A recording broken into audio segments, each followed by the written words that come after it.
Chapter के almost आखिरी portion पे पहुंच चुके हैं और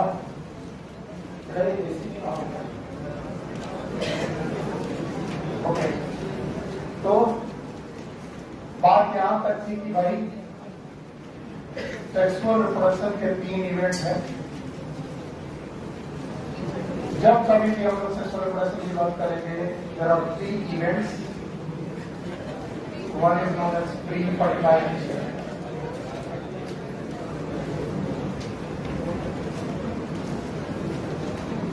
दूसरा इवेंट है फर्टिलाइजेशन।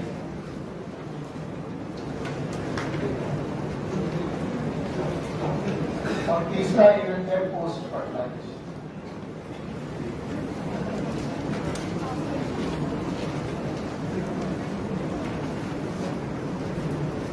और हमने कहा था दुनिया में कोई भी लोग सेक्सुअल रिप्रोडक्शन करें, प्री फर्टिलाइजेशन, फर्टिलाइजेशन और पोस्ट फर्टिलाइजेशन जरूर करें। फिर हम लोगों ने देखा था कि प्री फर्टिलाइजेशन के 2 इवेंट थे, एक था गैमेटोजेनेसिस, गैमेट क्या है, और दूसरा था गैमीट ट्रांसफर। शांत रहो बेटा, एकदम शांत।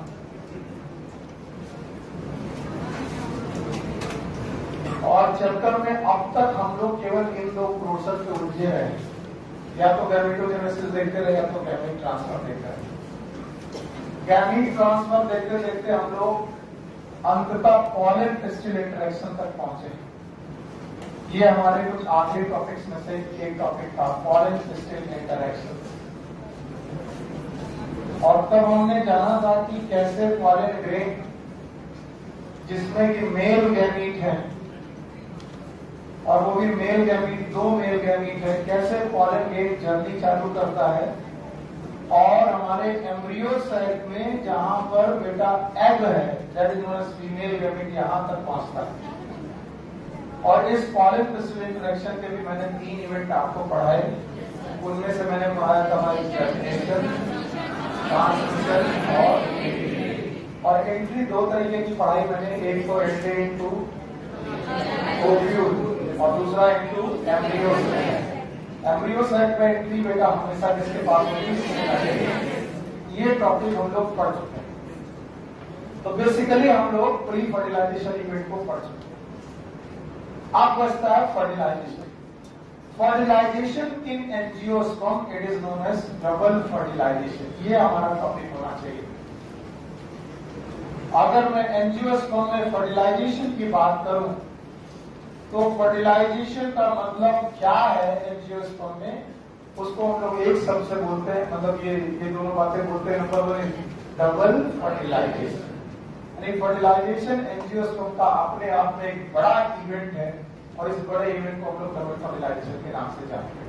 तो हम लोग क्या पढ़ चुके हैं, क्या पढ़ने जा रहे हैं, फर्टिलाइजेशन, जो कि एक्चुअली क्या है। आइए डबल फर्टिलाइजेशन की हेडिंग को आज हम लोग समझने की कोशिश करते हैं। So here is the term double fertilization.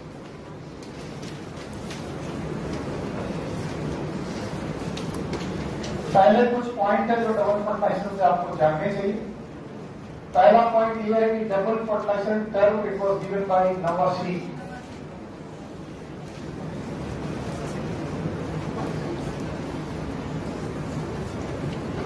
And it is very specific.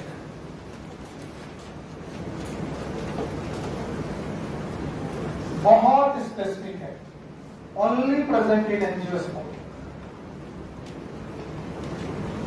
Angiosperm के अलावा और कोई ऐसा ग्रुप नहीं मिलता जहां पर हम लोग डबल फर्टिलाइजेशन की बात कर सकते हैं।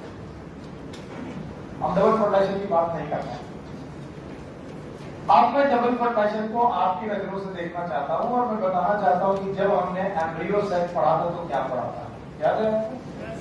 एम्ब्रियो साइट में हम लोगों ने पढ़ा था कि हमारे पास एक एग सेल है, याद है? तो ये कौन सी है, सिनर्जी, और एक सिनर्जी रप्चर हो चुकी है। कब? यहाँ पर क्या चुका है, पक्का? अच्छा बताओ, ये सिनर्जी एन है कि 2 और ये पक्का? और यहाँ पर हमारे पास 3 सेल है, बोलो कौन? These are known as antibody. और बीचों बीच एक सेल है, सेल का नाम याद है? बोलो क्या नाम है बेटा? and that cell is known as central cell. और इस सेंट्रल सेल में दो न्यूक्लियस हैं N plus N. These are known as polar nuclei. बोलो क्या बोलेंगे? अच्छा, अब तुम्हें मालूम है कि पॉलन क्रिस्टल इंटरेक्शन में हम ये सीख चुके हैं कि पॉलन ट्यूब यहाँ आकर के रप्चर हो चुका है और उसने दो मेल गैमीट जो कि न्यूक्लियस फॉर्म में है छोड़ रखे. तो ये जो दो मेल गैमीट हैं, these are haploid or diploid? Haploid. Very good. And likewise this egg is. ये बताने की दोबारा जरूरत तो है नहीं.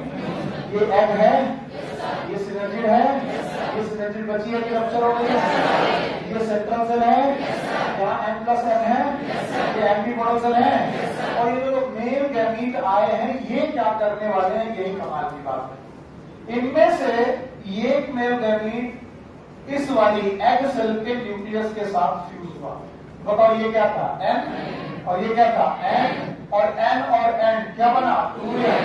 तो बताओ दो लोगों का फ्यूजन हुआ और N और N 2N बनाया. बताओ कौन कौन दो लोग फ्यूज हुए?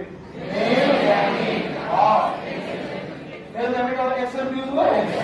और इस तरीके से यहाँ पर पहला फर्टिलाइजेशन हुआ और इस फर्टिलाइजेशन को हमने नाम दिया प्राइमरी फर्टिलाइजेशन. बोलो क्या नाम दिया? Why is known as primary fertilization? Embryo sac में घुसते ही जो सबसे पहले फर्टिलाइजेशन हो उसका नाम. और मैं आपसे पूछूंगा कि प्राइमरी फर्टिलाइजेशन में कौन सी दो चीजें आपस में फ्यूज हुई? एग सेल और This primary fertilization is also known as syngamy. बोलो क्या नाम है?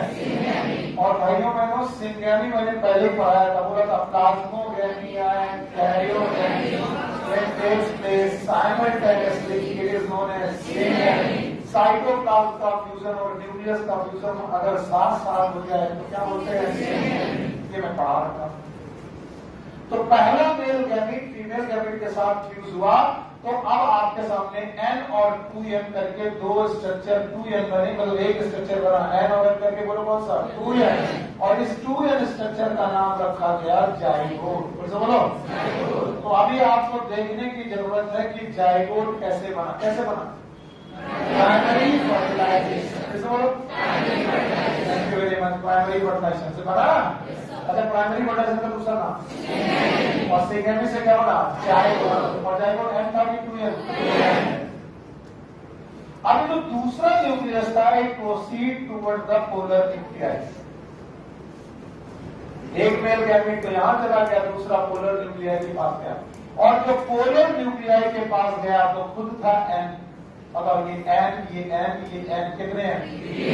3N मिला करके आपस में फ्यूज हो गए और फ्यूज होकर के एक न्यूक्लियस बनाया जो N 2N है कि 3N है?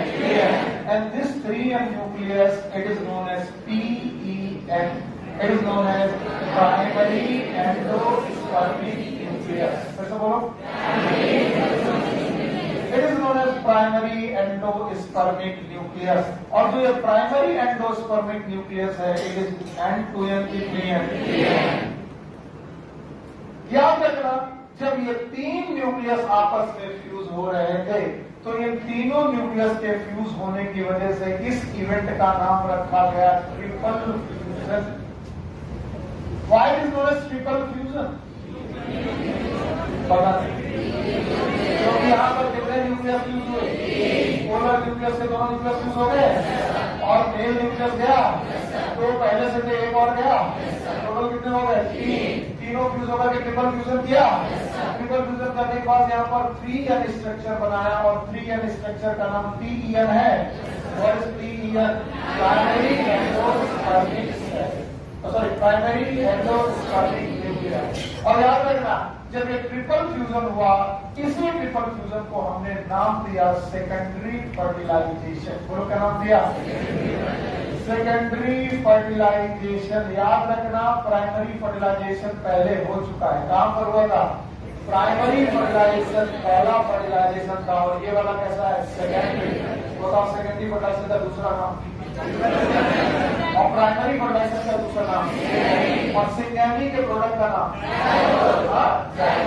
और बेटा ट्रिपल फ्यूजन के प्रोडक्ट का नाम. और करती है। अब जो सेंट्रल सेल हुआ करती थी, कौन सेल?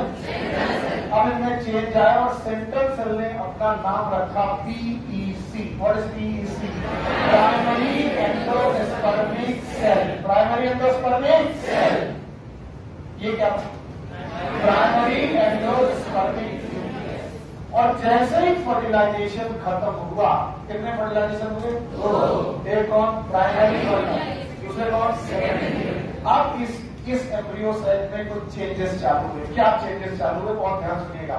पहला चेंजेस ये हुआ कि बची हुई सिनर्जिड गायब, बची हुई सिनर्जिड गायब, बची हुई एंटीपोडल सेल भी गायब। इसका मतलब है भाइयों बहनों, एंटीपोडल सेल बची की डीजनरेट, और जो 7 सेल थी उनमें से 3 सेल तो वो डीजनरेट हो गई और 2 सेल ये डीजनरेट हो गई। कौन कौन?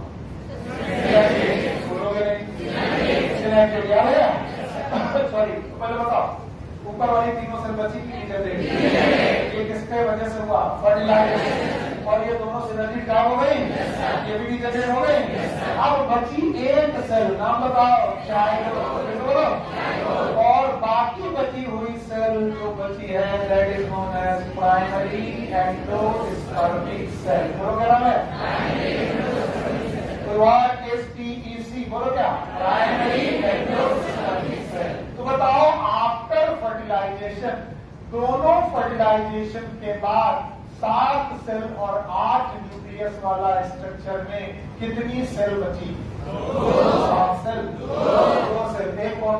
प्राइमरी एंडोस्पर्मिक सेल, जिसका न्यूक्लियस प्राइमरी एंडोस्पर्मिक न्यूक्लियस, और दूसरा और जाइगोट के पास एन न्यूक्लियस की 2 एंड। तो बताओ, फर्टिलाइजेशन के बाद 7 सेल 8 न्यूक्लियस बचे कि 2 सेल 2 न्यूक्लियस, और दोनों के न्यूक्लियस एक जैसे कि अलग। बताओ, इसके न्यूक्लियस की प्लॉइडिंग क्या है? और इसके, और फर्टिलाइजेशन कितनी जगह हुआ? एक और प्राइमरी फर्टिलाइजेशन और एक और सेकेंडरी।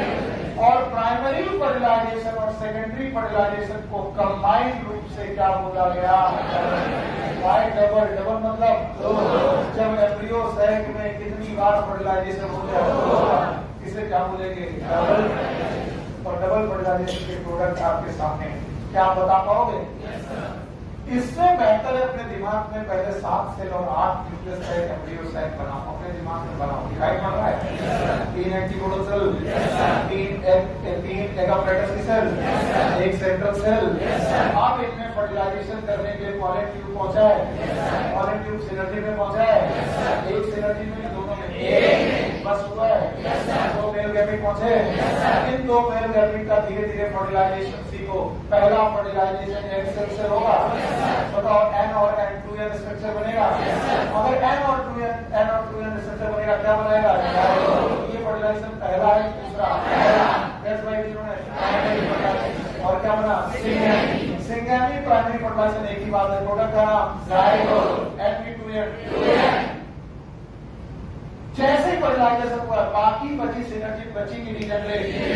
पहले एक से डीजनरेट हो चुकी थी, दूसरी भी डीजनरेट हो गई, यानी एक ऑपरेटर्स की 3 सेल में 1 सेल बची, उसका नाम नेगेटिव जाइगोट। तो फर्टिलाइज है क्या? फर्टिलाइज। और एंटीपोडल सेल बची की गायब, डीजनरेट हो गई। अब बची सेंट्रल सेल। कौन सी? सेंट्रल सेल में हुआ है फर्टिलाइजेशन, प्राइमरी की सेकेंडरी। और सेकेंडरी फर्टिलाइजेशन में कितने न्यूक्लियस हैं? 3 फ्यूज हो गए हैं, इसलिए इसका नाम क्या हुआ है? 2 पोलर न्यूक्लियाई और 1 मेल। तीनों फ्यूजन का नाम ट्रिपल फ्यूजन हुआ। सेल का नाम प्राइमरी एंडोस्पर्मिक सेल, न्यूक्लियस का नाम प्राइमरी एंडोस्पर्मिक न्यूक्लियस। 7 सेल और 8 न्यूक्लियस में आज कितनी सेल बची? और 2 न्यूक्लियस। इस फर्टिलाइजेशन का नाम सेकेंडरी फर्टिलाइजेशन। 3 लोग फ्यूज हुए तो ट्रिपल। इस फर्टिलाइजेशन का नाम प्राइमरी फर्टिलाइजेशन और इसका दूसरा नाम सेकेंडरी। एक बार में कितने फर्टिलाइजर? 2। दोनों फर्टिलाइजर एक साथ हो रहे हैं, इसीलिए इसका नाम डबल फर्टिलाइजेशन गिवन बाय नाम। और ये कहीं और मिलेगा नहीं, केवल कहाँ मिलेगा? ऐसे ही मैंने कुछ स्पेसिफिक कैरेक्टर पढ़ाए थे, और वो पूछना बेकार है, आप बुरा मानते हो, लेकिन पूछना मेरा काम है। क्या मैंने आपको मैमल के कुछ स्पेसिफिक कैरेक्टर पढ़ाए थे और बताया जाएगा मेमोरी के अलावा कहीं और? क्या आप रिवाइज कर पाएंगे? क्या मेमोरी ग्लैंड थी? एयर से आई था? अच्छा ये बताओ कितना था? कितना और कहीं? वापस कैरोसन था? बताओ पेट में वापस कैरोसन था? और कहीं लगे? और बताओ ज्यादातर वो भी पैरस्ते की भी ऐसे ही जब मैं बोलूँ स्पेसिफिक मतलब और कहीं नहीं। बताओ डबल फर्टिलाइजेशन कैरेक्टर कहीं और होगा? आगे चल के बेटा मेरे बच्चे ये जाइगोट जो है वो बनाएगा एम्ब्रियो। बोलो क्या बनाएगा? अब मुझे जवाब दो, एम्ब्रियो इज मल्टीसेलुलर की यूनिसेलुलर? और जाइगोट क्या मैंने एम्ब्रियोजेनेसिस की डेफिनेशन पढ़ाई थी? Formation of multicellular embryo from unicellular zygote involving cell division and cell differentiation. बहुत कम लोगों की आवाजें आती है। और सेल डिवीजन मियोसिस की माइटोसिस। अगर जाइगोट में मियोसिस हो गई तो एम्ब्रियो, और जाइगोट में माइटोसिस हो गई तो क्या बनेगा? एम्ब्रियो। जाइगोट आगे चल के क्या बनाएगा? एम्ब्रियो। और भाइयों बहनों ट्रिपल फ्यूजन से बनने वाले प्रोडक्ट हैं दो, एक और PEC और एक और ये आगे चल के बनाएंगे एंडोस्पर्म। क्या बनाएंगे? और इसीलिए एंजियोस्पर्म का एंडोस्पर्म N2N की 3N। अब पूछने का मन करेगा ही, क्या मैंने जिम्नोस्पर्म पढ़ाया था? जिम्नोस्पर्म में भी सीड के अंदर एंडोस्पर्म बना था। वो डिप्लॉइड का हैप्लॉइड। जिम्नोस्पर्म का एंडोस्पर्म वाज हैप्लॉइड और यहाँ पर तो याद रखना ट्रिप्लॉइड होने का कारण क्या है? It was a triple fusion which create 3N nucleus condition, and that condition give you the diploidy or triploidy, and that's why endosperm is N2N to 3N. अच्छा आप एक चीज बताओ, ये तो फर्टिलाइजेशन हो गया। एम्ब्रियो बनना फर्टिलाइजेशन के साथ है कि बाद में? और एंडोस्पर्म बनना भी बाद। तो बताओ प्री फर्टिलाइजेशन, फर्टिलाइजेशन और पोस्ट फर्टिलाइजेशन में पोस्ट फर्टिलाइजेशन के दो यूनिट बताओगे? नंबर 1 और दूसरा नहीं आया। तो क्या डबल फर्टिलाइजेशन में कोई भी ऐसी बात है जो आपको लगता है कि नहीं समझते? आ गई? पूरा डबल फर्टिलाइजेशन ने 7 सेल 8 न्यूक्लियस वाले एम्ब्रियो सेल को 7 सेल 8 न्यूक्लियस में जोड़ा कि 2 सेल? एक का नाम जाइगोट और एक का नाम PEC, मल्टीसी न्यूक्लियस का नाम। This was a fertilization in angiosperm. Angiosperm के केस में यही एक फर्टिलाइजेशन था जो जिसमें सिखाना था। ठीक है, वैसे ज्यादातर तो न्यूमेरिकल्स फिजिक्स और केमिस्ट्री की बातें हैं, लेकिन बायो में भी कई बार एक दो क्वेश्चन बनते हैं जो आपको न्यूमेरिकल लगते हैं, जिसमें कैलकुलेशंस लगते हैं। तो बायोलॉजी के एक क्वेश्चन में ऐसा ही एक क्वेश्चन है। बाकी जिन्हें आता है वो शांत रहेंगे, बाकी जिन्हें नहीं आता वो ट्राई करके मुझे जवाब देने की कोशिश करेंगे। इसे मैं डाल रहा हूं मैं ये मानते हुए कि आपको आ गया। डबल फर्टिलाइजेशन और कहीं होगा? होगा नहीं। डबल फर्टिलाइजेशन का मतलब एक का नाम प्राइमरी, दूसरे का नाम बार बार बोल रहा हूँ, प्राइमरी और सेकेंडरी का नाम, सेकेंडरी का नाम ट्रिपल फ्यूजन, सेकेंडरी के प्रोडक्ट का नाम जाइगोट और ट्रिपल फ्यूजन का वेरी गुड। ट्रिपल फ्यूजन के प्रोडक्ट का नाम आपको मालूम है क्या? PEN और PEC। द क्वेश्चन इज, सब लोग नोट डाउन करेंगे और क्वेश्चन का जवाब निकालने की कोशिश करेंगे। If the male pad plant in angiosperm is diploid,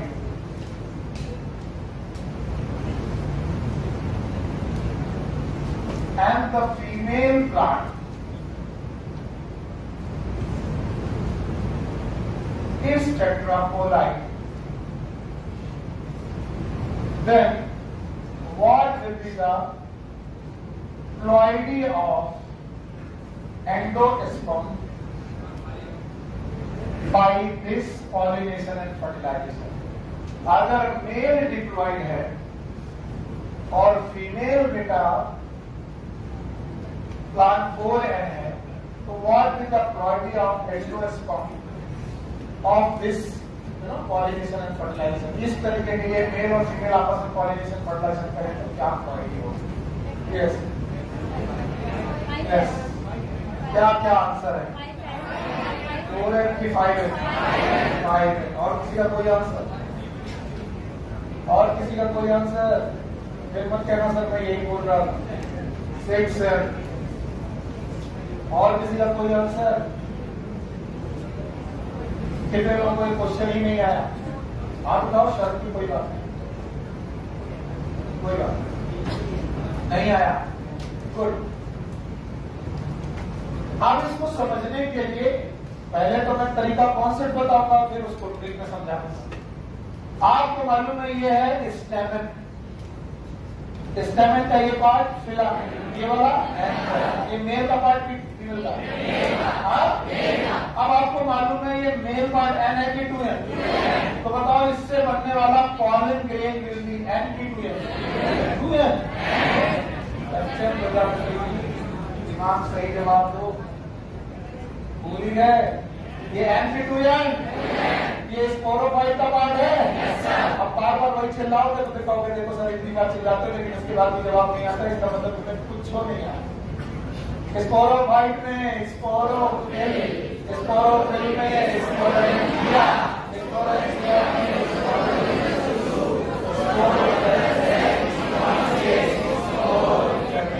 meiosis के बाद बने हैं। मैं ऐसे ही साइको नहीं हो गया, मुझे पूरा विश्वास है कि मेरे 10 बार बताने के बाद भी आप गलत करते हैं। And it's a proof. और ये कहानी कम से कम मैंने 50 बार सुनाई हो। स्पोरोफाइट स्पोरोफिल, तुम लोग का दिमाग खराब है, किसके पास एक ही डायलॉग बचा है, स्पोरोफाइट स्पोरोफिल। और अगर ये भाई साहब एन है तो इनके मेल गैमीट भी एन की 2n। तो बताओ पॉलन ट्यूब में चलने वाले मेल गैमीट भी इतना सीख गए? सीख गए? आप बताओ, ये रही स्टिग्मा, स्टाइल और ओवरी। अब बेटा ये है मेल पार्ट की फीमेल, फीमेल एन है कि 4n? पता नहीं, 4n है। अब फिर कोई बात 4n है तो बताओ जैसा स्पोरोफाइट उसका आधा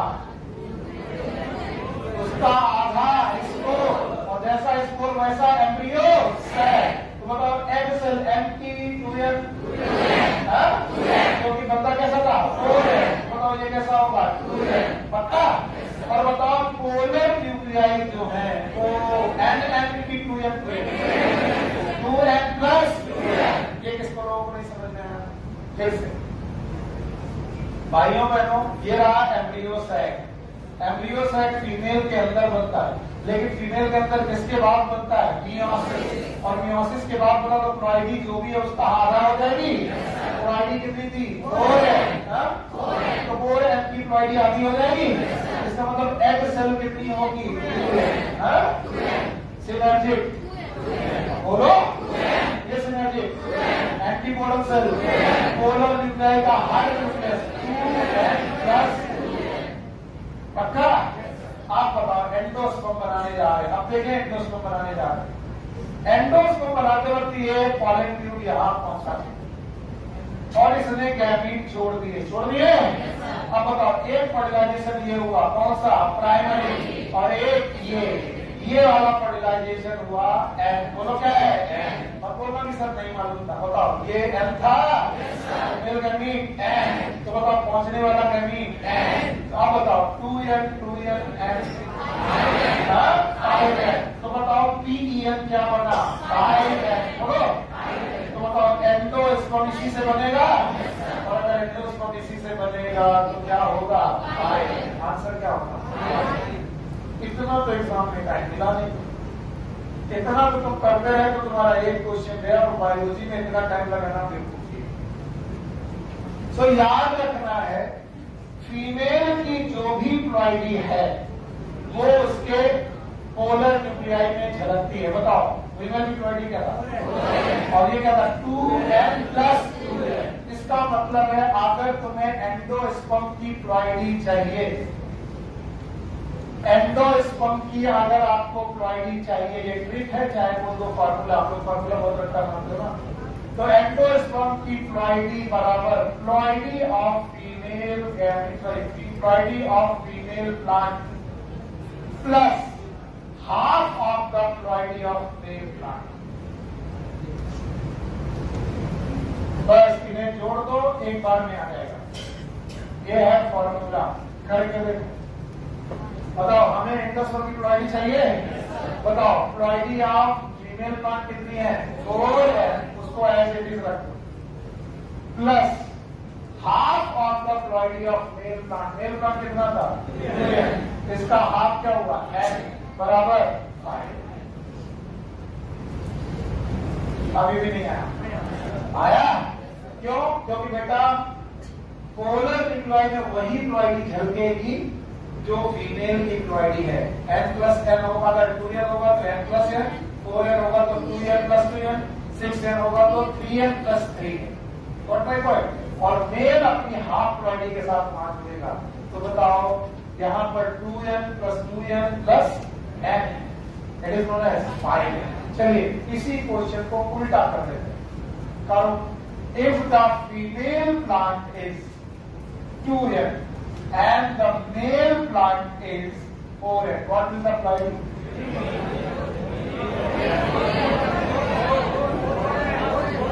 अरे मेल की एज इट इज रखनी है क्या, 2n, और मेल की आधी, मेल की क्या है 4n, और उसका आधा 2n। बताओ क्या आएगा, नहीं आया? कितने लोगों को अभी भी नहीं आया? डरने की जरूरत नहीं है, घबराने की जरूरत नहीं है, होता है, नहीं आता। कितने लोगों को नहीं आया? सबको आ गया। तो एक तरीके का एक न्यूमेरिकल है जो लोग कभी कभी पूछ लेते हैं, और तो डीप में कभी नहीं आया, लेकिन जो आप क्वेश्चंस लगाते हो बुकलेट, उसमें क्वेश्चन लेकर के आते हो, तो मुझे लगता है मुझे बता देना चाहिए। बताओ एंडोस्पर्म की प्लॉइडी निकालने का formula, as it is plus half of the ploidy of male. क्या ये एंडोस्पर्म हो जाएगा? सही हो जाएगा? अब खुद करके देखो, मेल भी 2n, फीमेल भी 2n, तो एक का 2n एज इट इज और एक का n। बताओ क्या है, तो जब दोनों 2n होते हैं तो एंडोस्पर्म कैसा आता है, 3n। पक्का? तो अब आपको प्री फर्टिलाइजेशन और फर्टिलाइजेशन में निजात मिलती है। और तीसरा टॉपिक आता है, it is post fertilization event.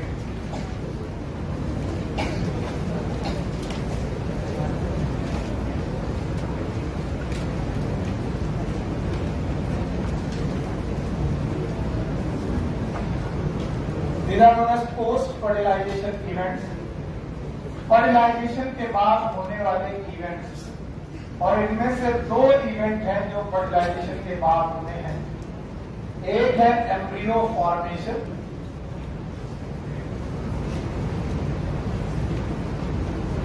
That is also known as embryogenesis.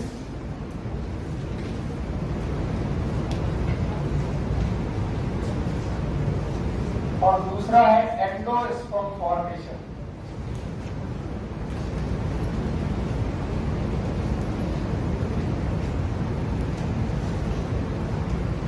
Post fertilization event में कौन कौन से 2 इवेंट हैं, एम्ब्रियो फॉर्मेशन और एंडोस्पर्म। अच्छा, बिना पढ़ाए फिर भी पूछ ही सकता हूं, ये कहां पर हो रहे होंगे? पता नहीं सर, आप बताओ। अभी एम्ब्रियो साइट पाया था, मुझे डर रहता है, पूरा डर रहता है। तुम सब मेरी तरह, तुम सब हाँ बोलते हो, कुछ समझते नहीं, दिमाग में पिक्चर चलती नहीं। और 7 सेल और 8 न्यूक्लियस थी, और 7 सेल और 8 न्यूक्लियस के बाद 2 सेल बची थी। एक सेल का नाम बताओ क्या था, और एक का नाम लेकर क्या था, PEC और PEN। What is n two n की 3n। तो बताओ यहाँ पर ये कौन है, और ये कौन, PEN और PEC। पक्का? और ये किस साइड के अंदर होता है, इसका मतलब ये दोनों इवेंट एम्ब्रियो साइट के अंदर चलेंगे। पर याद रखना इसका नाम है एंडोस्पर्म और endosperm is a food for developing embryo. Endosperm actually food है फॉर डेवलपिंग एम्ब्रियो। जो एम्ब्रियो डेवलप होगा उसको खाना की जरूरत पड़ेगी, एनर्जी की जरूरत पड़ेगी, तो वो एनर्जी उसे कहां से मिलेगी? एंडोस्पर्म से। तो बताओ पहले कौन बना लिया जाए एम्ब्रियो? किसी को बाकी मतलब नहीं, जो मर्जी से बना तो नहीं। बोले भाई मेहमान आने के बाद चाय बनाए, खाना तैयार रखेंगे मेहमान आने से पहले। बोले हम तो सब ऐसे पता नहीं कहाँ आया। तो भाइयों एवं बहनों, ये एंडोस्पर्म खाना है जो कौन खाएगा? एम्ब्रियो नहीं खाएगा। डेवलपिंग एम्ब्रियो, जायगोट नहीं। एम्ब्रियो खाएगा कि डेवलपिंग एम्ब्रियो? बढ़ता हुआ एम्ब्रियो, जो एम्ब्रियो बढ़ेगा अभी, बढ़ के 1 से 2, 2 से 4, 4 से 8, 8 से 16, 27 ऐसी सेल बनाएगा। तो जब एम्ब्रियो बढ़ रहा होगा तब खाना मौजूद होना चाहिए कि नहीं? होना चाहिए। तो पहले एम्ब्रियो को बढ़ाना चालू करें, बनाना चालू करें कि खाना? तो बताओ इन दोनों में लिखा मैंने क्या है? एम्ब्रियो। लेकिन पहले होता कौन है? तो एंडोस्पर्म फॉर्मेशन प्रीसीड्स, प्रोसीड्स की प्रीसीड्स। प्रीसीड्स का मतलब पहले होता है, एनसीईआरटी में लिखा है endosperm formation precedes the embryo formation.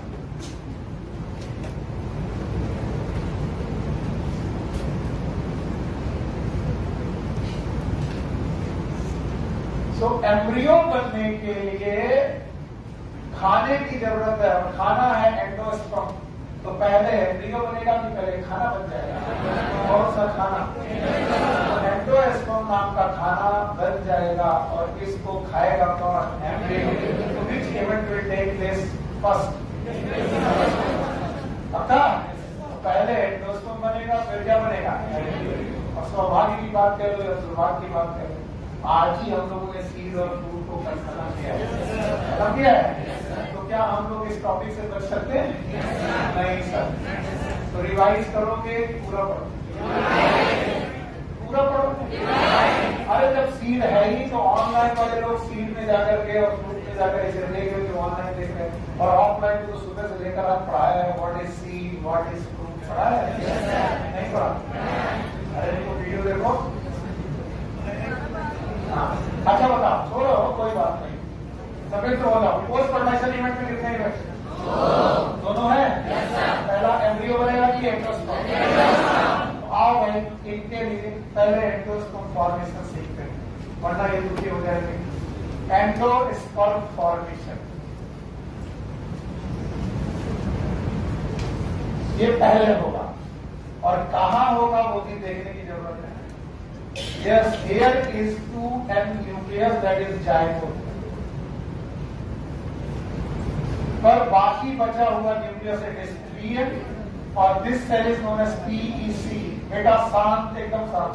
And this nucleus is PEN। What is PN?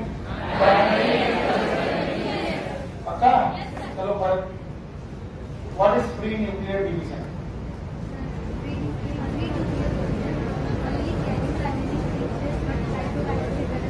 Very good. क्या होगा? कैरियोकाइनेसिस। क्या नहीं होगा? अगर केवल कौन डिवाइड करे? क्या डिवाइड ना करे? सेल। तो ऐसे डिवीजन का नाम प्री न्यूक्लियर डिवीजन। कैरियोकाइनेसिस हो जाए, क्या हो जाए?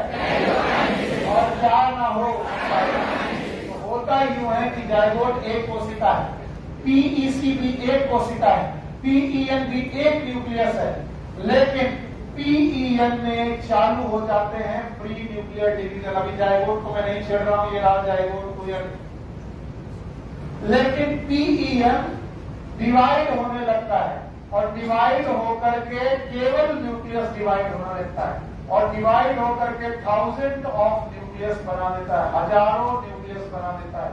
और इस तरीके से बने हुए हजारों न्यूक्लियस किस प्रोसेस से बन रहे हैं? बताओ किस प्रोसेस बन रहे हैं? Pre nuclear division. Pre nuclear division. लोगों ने कहा कि सर आपने ड्रॉप बना दी, मैं समझ नहीं पाया। देखो, कई बार डिजिटल बोर्ड के कुछ फायदे भी हैं और कुछ नुकसान भी हैं। मैं पहले एक न्यूक्लियर काट के 2 दिखाता, फिर 2 से 4 दिखाता, 4 से 8 दिखाता, जहां गलत होता मिटा देता, यहाँ मिटाने का होगा मिटेगा ही नहीं, पूरा मिटेगा।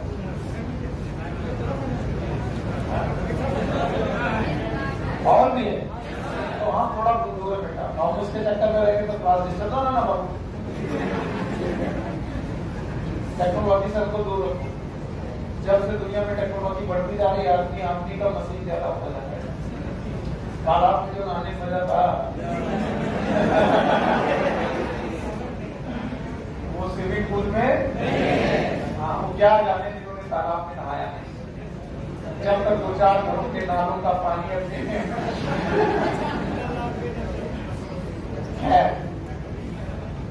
है बेटा, एवरीथिंग इज फाइन। दुनिया में हर एक चीज अच्छी है। हमें लगता है ये अच्छा क्योंकि हमारे बचपन की यादें इसमें, उन्हें लगता है वो अच्छा क्योंकि उनकी बचपन की यादें उसमें। उनको तुम यहाँ भेजो, बोलो कितने का नहीं लोग हैं। पूर्व पंडित जी दूर खेत में लगे पड़े हुए हैं, अपना व्यवस्था करके सुबह सुबह पेट साफ कर रहे गंगा जी में, और इधर एक दूसरे पंडित जी हर हर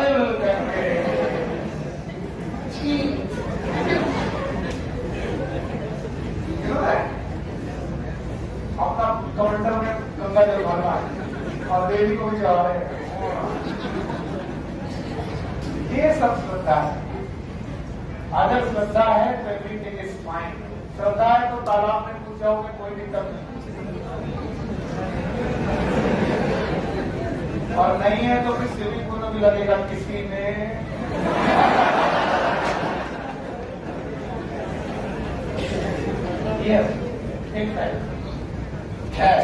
बातें छोड़ो, इधर तो ये न्यूक्लियस एक बार डिवाइड हुआ, देखो ऐसे डिवाइड हुआ, ऐसे। अरे वाह, पहले एक न्यूक्लियस था, फिर डिवाइड होकर 2 बना, फिर दोनों डिवाइड हुए तो 4 बने, फिर 8 बने।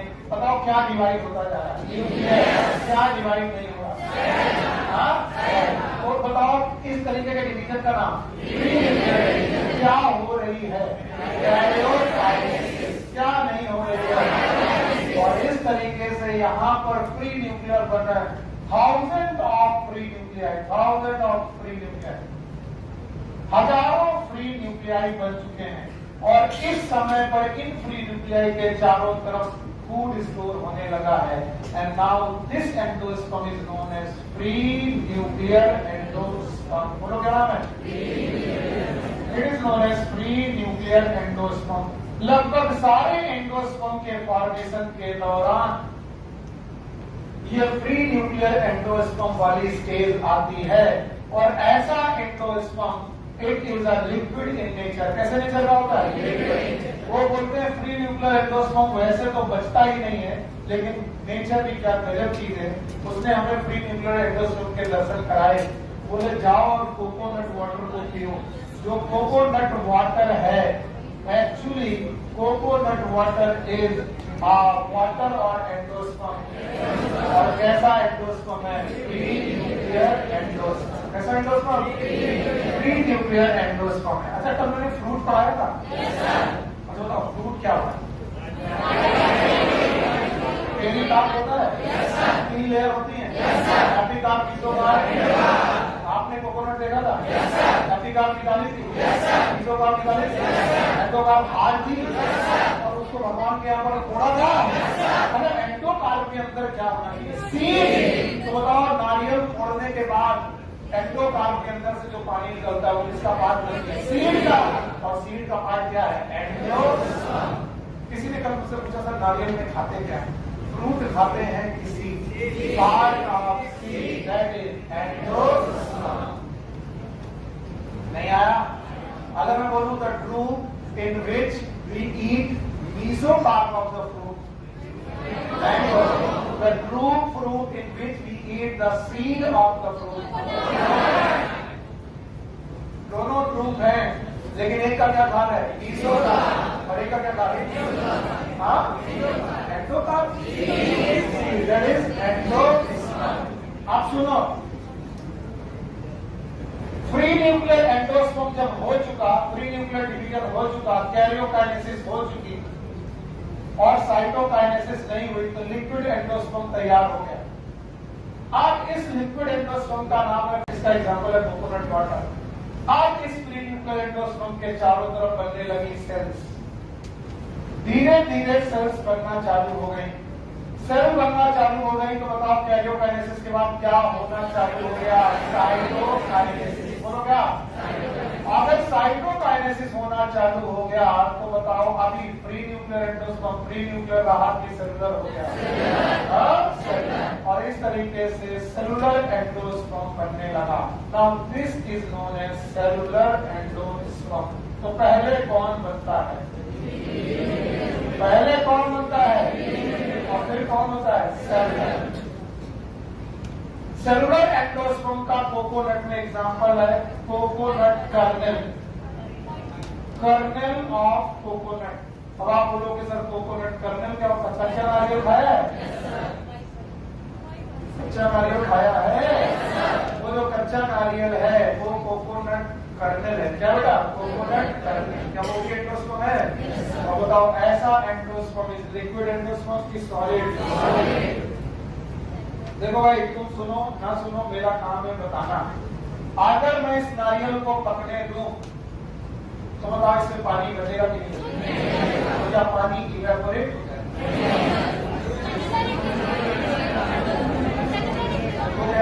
है? This free nuclear endosperm will change into cellular. इसका मतलब आगे चल के फ्री न्यूक्लियर बचेगा कि सेलुलर? सेलुलर। इसलिए नारियल पानी के पास जाते हो, बोले भैया एक नारियल पानी देना, तो बोलेगा कैसा लोगे? कि पानी वाला कि मलाई वाला? कभी पिया ही नहीं? ट्राई वंस, कम से कम एक बार ट्राई किया है, आपकी बार ट्राई करना। गुड। तो उसे बोला, वो मुझे सर मैम आप क्या लेंगे? एक्चुअली मेरे घर में मम्मी और दीदी और माई वाइफ ये लोग ज्यादा पीते, तो अक्सर मैं यही सोचता हूँ मैडम आप पानी वाला लेंगे कि मलाई वाला? तो हमारी माता जी कहे खाए पानी वाला खाए लेंगे, मलाई वाला तो आप नारियल पानी में मलाई खाने गए थे कि? हमने एक दिन माता जी को बोला कि माता जी अगर मलाई वाला खाना है तो आप पूरा का पूरा कोकोनट तोड़वा के उसकी वो गरी वाला खाए। मुझे कुछ पागल, अपना दिमाग रखा। पर सच बात ये है कि ये पूरा पानी एक दिन किसमें कन्वर्ट होगा? Solid endosperm. इसमें नारियल को पकने दिया जाए उसमें पानी बचेगा कि नहीं बचेगा? नहीं बचेगा, इवेपोरेट होता है। इवेपोरेट नहीं होता। क्या होगा? Free nuclear endosperm will convert into cellular. पक्का? ऑल्दो एनसीईआरटी नहीं बोलती, लेकिन हम लोगों ने पढ़ा है इनके बीच में भी एक अवस्था आती है जब ना पूरी तरीके से लिक्विड है ना पूरी तरीके से सॉलिड है। दैट इज नोन एज हैलोवियल एंडोस्पर्म। That is actually मलाई वाला कोकोनट। हैलोवियल एंडोस्पर्म। तो बताओ पहला एंडोस्पर्म फ्री न्यूक्लियर, फिर बीच में हैलोवियल और फिर कौन? तो बताओ पहले क्या हुई? बोलो। जब तक कैरियोकाइनेसिस होती रही क्या बनते रहे? हजारों न्यूक्लियाई बने। ऐसे एंडोस्पर्म का नाम फ्री न्यूक्लियर एंडोस्पर्म। एग्जांपल, फिर बाद में यही बेटा कोकोनट कर्नेल में चेंज हुए, कच्चे नारियल में चेंज हुए। इसका मतलब है हर फ्री न्यूक्लियर एक दिन सेलुलर में कन्वर्ट होगा। पाया हैलोवियल। तो पहली स्टेज फ्री न्यूक्लियर, दूसरी हैलोवियल, तीसरी अब ये जो इतना सारा खाना मिला है, ये खाना किन भाई साहब के लिए इंतजाम किया गया है? इनका। ये भाई साहब कौन है? तो बोलो, इनको बहुत गौर से देखना, क्योंकि यही भाई साहब हैं जो ये खाने को चट करेंगे। कब करेंगे? जब वो जायगोट होंगे कि एम्ब्रियो बनेंगे? एम्ब्रियो बन जाएंगे कि डेवलपिंग है? तो जब जब ये डेवलप होने लगेंगे तब इसे खाने। अच्छा भाई, होता क्या है कि इस एंडोस्पर्म को एम्ब्रियो खाता रहता है। अगर endosperm is totally consumed by the embryo. Totally consumed by the embryo.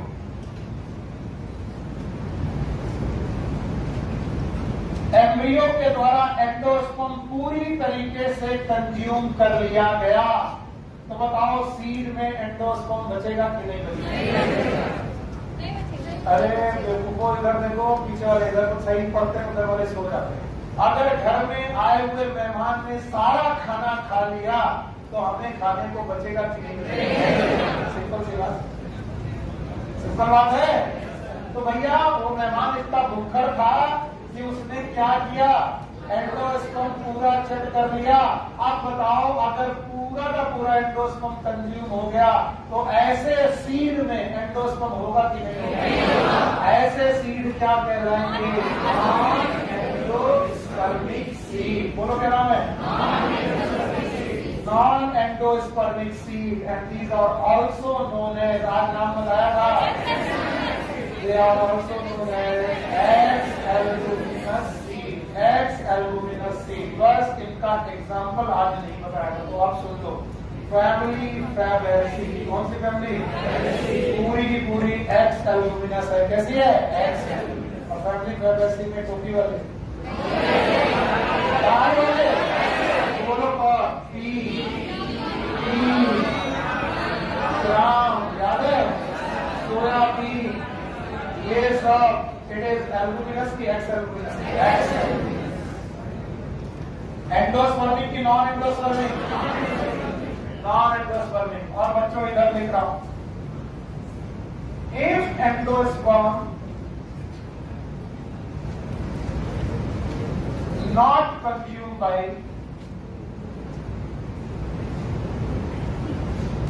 or it's not totally consumed by embryo, तो बताइए एंडोस्पर्म रिमेन बचेगा? और अगर एंडोस्पर्म रिमेनिंग बचेगा तो ऐसे सीड का नाम एंडोस्पर्मिक सीड। बोलो क्या नाम है? और एंडोस्पर्मिक सीड का दूसरा नाम एल्बुमिनस सीड। फिर से बोलो। और मैंने बताया था सारे मोनोकॉट सीड एल्बुमिनस के एल्बुमिनस, और मोनोकॉट के एग्जांपल याद है? बोलो कौन? एक्सेट्रा, याद रहेगा? बताओ ये एल्बुमिनस है कि एक्स एल्बुमिनस? एल्बुमिनस। बड़े हो, अब ध्यान सुनना, वो सीड जिनमें एंडोस्पर्म नहीं बनता है उनका नाम नॉन एंडोस्पर्म। वो जिनमें बनता है, थप्पड़ मारो ध्यान रखो, चाहे नॉन एंडोस्पर्मिक हो चाहे एंडोस्पर्म दोनों में बनता है। नहीं समझ में आया? ये क्वेश्चन को 100% लोग गलत करते हैं जब मैं पूछता हूं। बताओ, नॉन एंडोस्पर्मिक में एंडोस्पर्म नहीं बनता? बनता है। तो ये पूछ रहा हूँ, वो घर जिसमें खाना नहीं बचा है वहां बना भी नहीं था? जहां बचा है वहां तो बना था, पर जहां नहीं बचा है वहां पर भी बना था। आपको क्या खाने? मैंने बोला वो घर बताओ जिसमें खाना नहीं बनता, इसमें मेहमान आते। खाना दोनों जगह बनाना। तो जब ये क्वेश्चन आए कि वो जगह बताओ जहां पर एंडोस्पर्म नहीं बनता है, ये क्वेश्चन सही है कि रॉन्ग है? तो बताओ वो जगह बताओ जहां पर खाना नहीं बचता है, वो जगह बताओ जहां एंडोस्पर्म नहीं बचता है, और जहां बचता है नहीं आ रहा है? आ रहा है? पक्का आ रहा है? भाई बताओ एंडोस्पर्मिक सीड के एग्जांपल पी, 3 ग्राम। इसके अलावा कैस्टर भी लिख लेना, कैस्टर बड़ा एग्जांपल है भाई एंडोस्पर्म का। तो इस तरीके से एंडोस्पर्म बन चुका है भाइयों बहनों। और इस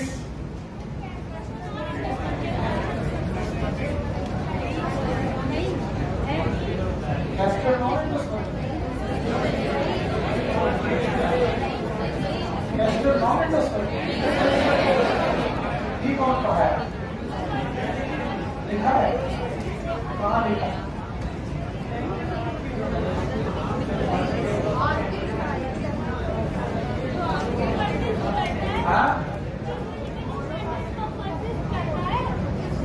बेटिया बायोलॉजी कमजोर नहीं है, अंग्रेजी कमजोर है तुम्हारी। परसिस्ट का मतलब क्या होता है? बचता है। तो जिसमें बच रहा है उसका नाम एंडोस्पर्मिक। और ये क्या लिखा है? एंडोस्पोरिक। अरे हम ही पागल हैं। अरे तुम पागल नहीं हो, तुम ठीक हो। और हम पूछ रहे हैं और लिख पूछ रहे हैं। बताओ कैस्टर इज एंडोस्पर्मिक की नॉन एंडोस्पर्मिक? सॉरी, तो बताओ कैस्टर इज एंडोस्पर्मिक। और हम कहते हैं एंडोस्पर्मिक, लिखा कहाँ था? तो castor is, it is endospermic seed. और नॉन एंडोस्पर्मिक में कौन कौन सा बेटा?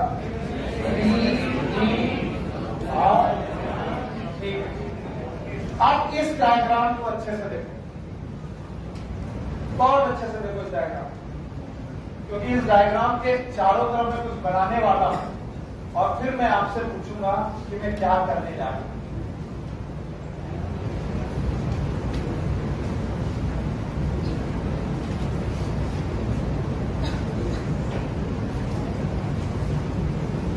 अभी जब देखो, ये अगर एम्ब्रियो सेट है तो इसके चारों तरफ ये स्ट्रक्चर का नाम बताओ।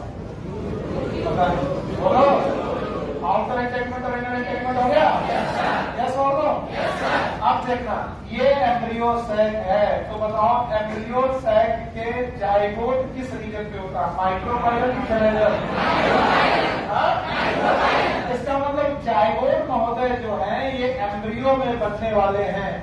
जाइगोट वहां से एम्ब्रियो बनने वाला है। प्रोसेस का नाम एम्ब्रियोजेनेसिस। बोलो, तो बताओ एम्ब्रियोजेनेसिस जो होने वाली है वो माइक्रोपाइलर एंड पे होने वाली कि सेलेर?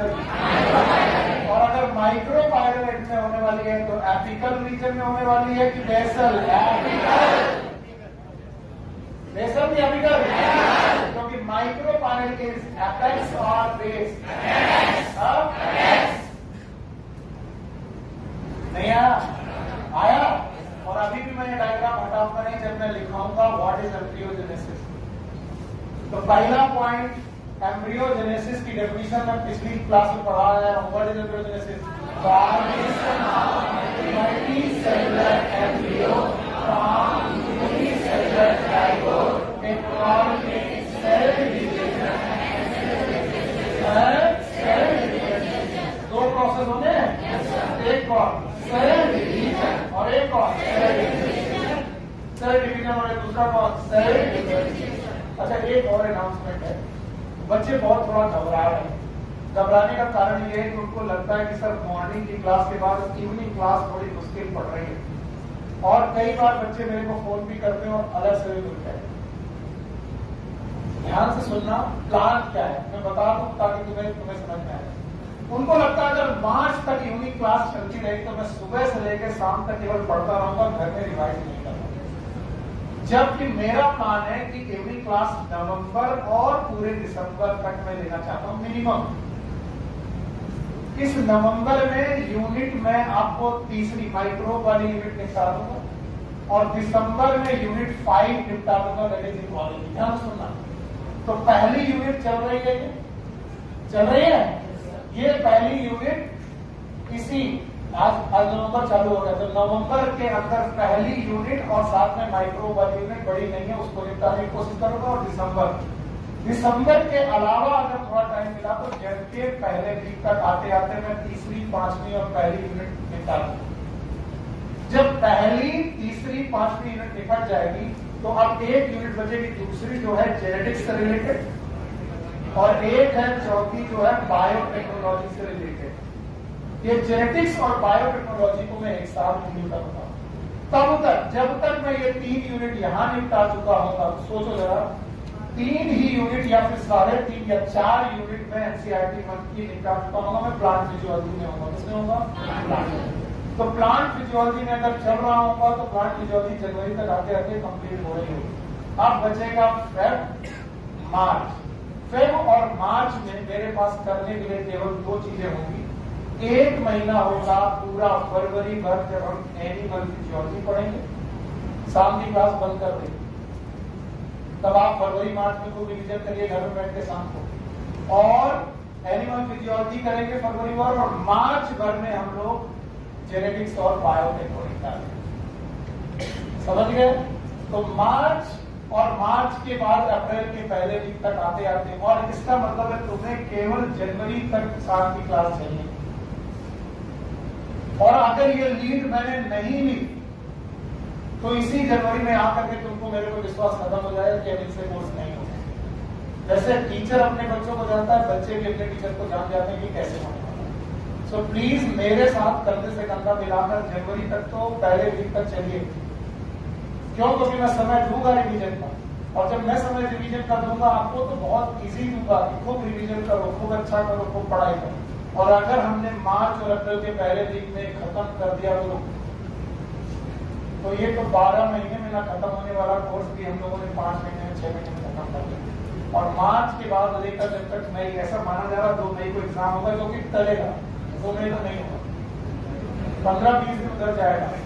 हाँ, बोर्ड भी टलने वाले हैं।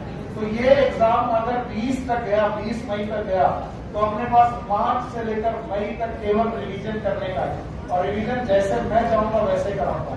क्या आप लोगों ने इस बार ट्राई किए थे वो रिवीजन जो मैंने यूट्यूब में डाले थे? बस मुझे बोलना है, आपको बैठना है, क्वेश्चन लगाना है, एक पेपर लगाना है, क्वेश्चन लगाना है। तो प्लीज अगर मैं मेहनत करने के लिए तैयार हूँ, आप पीछे मत करिए, वरना कोर्स पूरा नहीं होगा। मैं पहले से बोल रहा हूँ। तैयार हो?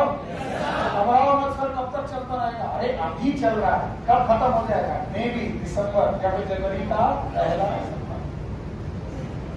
Got my point? और ये बहुत फिक्स है, तरीका सही है। अगर ये कर गए तो, अगर इसमें सफल हो गए, नहीं सफल हो पाए तो गड़बड़ हो। और इस दौरान ऐसा सुनने में आ रहा है कि मे भी दोबारा लॉकडाउन वापस आ जाए, जैसे कि फ्रांस में लॉकडाउन वापस लगा दिया है। इटली में प्लान कर रहे हैं, इटली में प्लान कर रहे हैं दोबारा लॉकडाउन। दिल्ली में केसेस बढ़ रहे हैं, तो दिल्ली हो सकता है कि अगली बार प्लान करें। और अगर दिल्ली में लगा गुरु तो सब सत्यानाश ही होना है। तो पहले लॉकडाउन के पहले अगर जनवरी तक आते आते लॉकडाउन लगे, तब तक हम कितनी यूनिट कर चुके हों? 4 और 3 7, बची कितनी? और ना लगा तो लग गया तो भी हम लोग की जय जय, नहीं लगा क्योंकि हम लोग आगे बढ़ चुके हैं। तो बताओ अभी इस टाइम को वेस्ट करना है? और अगर लॉकडाउन लग गया तो घर ही में बैठे बैठे सारा निकल जाएगा कि पहले सर ने 3 महीना बुलाया और अगले 3 महीना आराम करना है। तो क्या चाहते हो? तो इजी पढ़ाए 3 महीना आना चाहते हो? हाँ, तो 7:30 बजे इधर टाइम देखोगे? 8 बजे तक चलेगी?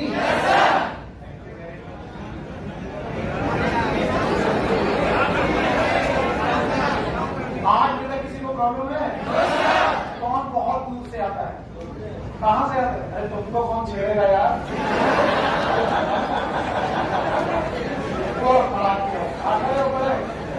चलो सबसे पीछे दोनों खड़े हो। कहाँ से आते हो? हाँ?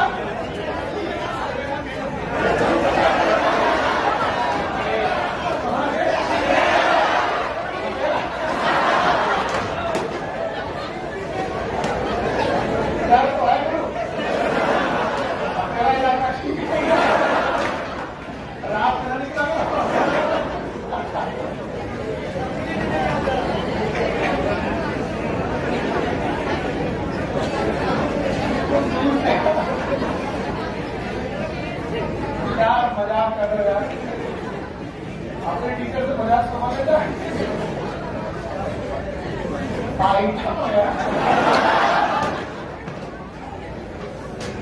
चलो छोड़ो, सर मैं बहुत दूर से आता हूँ। सपेड़ा पुलिया आप जो लोग ऑनलाइन हो उसमें लग रहा होगा काका से तो सपेड़ा पुलिया कम से कम 25 किलोमीटर।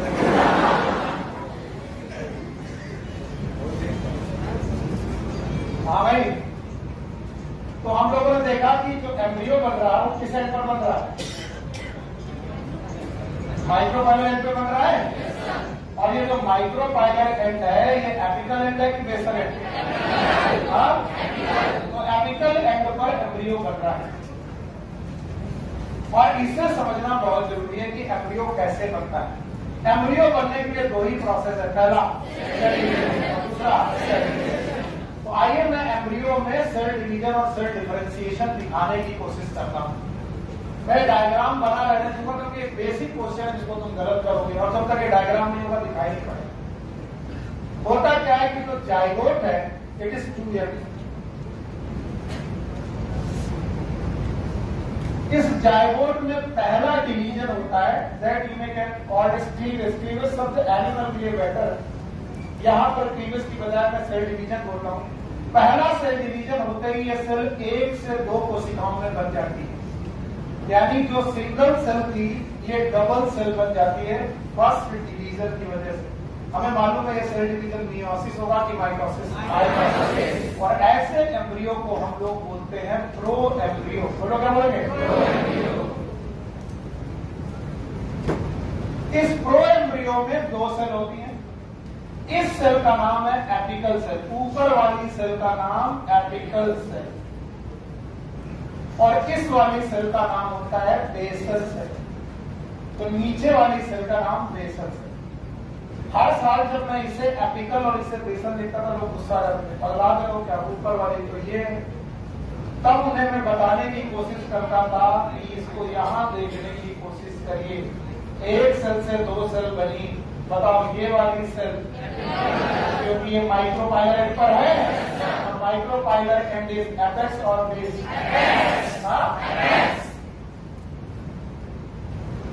तो ये तो 2 सेल बनी है। इस 2 सेल वाले स्टेज का नाम है प्रो एम्ब्रियो। प्रो का नाम है। और प्रो एम्ब्रियो में 2 सेल में पहली सेल का नाम एपिकल सेल, जो माइक्रोपाइलर एंड की सेल है उसका नाम एपिकल सेल, और उसके अपोजिट वाला बेसल। अब बेसल सेल फर्दर डिवाइड करती है, आगे से समझिएगा, और बेटा डिवाइड करके लीनियर स्ट्रक्चर बनाती है that is known as suspensor. बोलो क्या नाम है? अब जब ये मैं बनाता हूं तो लोगों को समझ में नहीं आता होता क्या। और सस्पेंसर की सबसे बड़ी वाली cell is haustoria, haustorial cell. बोलो कौन सी सेल? अब देखो सस्पेंसर का मतलब होता है कहीं लटकना। तो याद रखना, अब आपका एम्ब्रियो इस एंडोस्पर्म में सस्पेंड होना चाह रहा है, और सस्पेंड होना चाह रहा है, जिससे सस्पेंड होना चाह रहा है उसका नाम सस्पेंसर। और ये नरिशमेंट भी चाह रहा, क्या चाह रहा? और नरिशमेंट का मतलब है हॉस्टोरिया। हॉस्टोरिया से सक द नरिशमेंट, और ये नरिशमेंट किससे सक करेगी पता नहीं सर। बताओ ये कहां पर एंट्री मार गया? एंडोस्पर्म। यहाँ पर क्या था? क्या था? एंडोस्पर्म था। तो एम्ब्रियो का एक एंड कहां घुस गया? एंडोस्पर्म। और उसकी एक सेल का नाम हॉस्टोरिया। और क्या लेने लगी? नरिशमेंट। और नरिशमेंट लेकर के एपिकल सेल की तरफ पहुंचाने लगी, और एपिकल सेल भी डिवाइड होने लगी, और डिवाइड होकर ग्लोब लाइक हो गई। Globe like. So this globe-like embryo is known as globular embryo. बोलो क्या नाम है? Globular embryo को समझने के लिए आपको फुटबॉल दिमाग में लाना पड़ेगा। आया दिमाग में? फुटबॉल के हेक्सागोनल, पेंटागोनल पैचेस दिमाग में लाओ। आए? वो पैचेस को सेल सोचो। क्या सोचो? सेल। तो बताओ सेल कहां पर है? सेंटर में कि पेरीफेरी? पेरीफेरी। और सेंटर में क्या है? कैविटी। बताओ वो हॉलो है कि solid? Hollow. Hollow embryo it is known as globular embryo. तो पहले बताओ क्या बना? ग्लोबुलर नहीं, और दूसरा एम्ब्रियो ग्लोबुलर। और ग्लोबुलर एम्ब्रियो साइज तब तक बढ़ाता रहेगा जब तक क्या मिलता रहेगा? और नरिशमेंट कहां से मिलेगा? और एंडोस्पर्म से नरिशमेंट कौन सा करेगा? इसके थ्रू। और कहां पहुंचेगा? तो मैंने कहा था ना डेवलपिंग एम्ब्रियो क्या करेगा? एंडोस्पर्म को चेक करना चालू करेगा।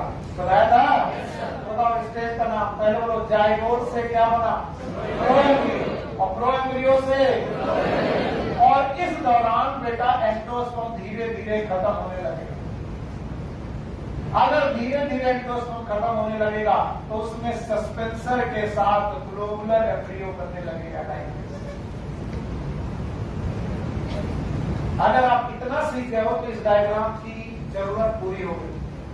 अब मैं इसको दोबारा दिखाऊंगा, आपको बहुत अच्छी तरीके से समझ में आएगा। देखो भाई, बताओ zygote NP2N, thank you very much. क्या ये जाइगोट है?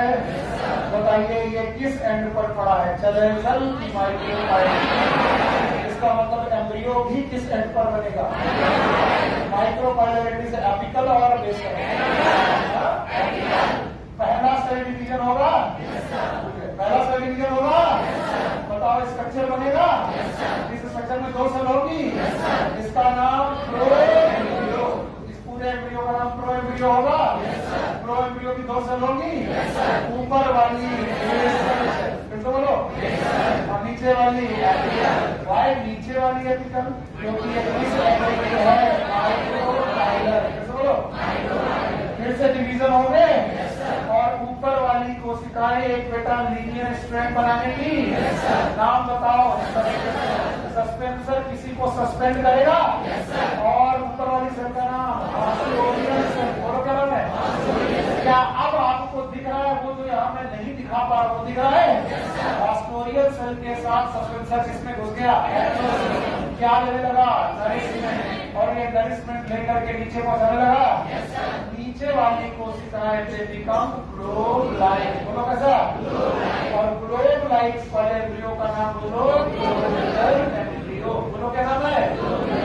एनसीईआरटी में केवल इनके स्टेजेस लिखे हैं। तो बताओ, जाइगोट के बाद पहला एम्ब्रियो, प्रो एम्ब्रियो के बाद ग्लोबुलर एम्ब्रियो, ग्लोबुलर एम्ब्रियो के बाद इस ग्लोबुलर एम्ब्रियो में सीरीज में ये रहा ग्लोबुलर एम्ब्रियो और ये रहा सस्पेंसर। धीरे धीरे सस्पेंसर छोटा होता जाएगा। क्यों?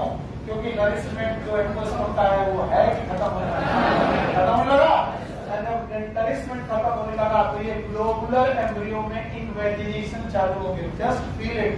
मान लो ये गुब्बारा है, तो इस गुब्बारे को तुम दबाने लगे, जैसे दबाने लगे ये दबने लगेगा लाइक दिस,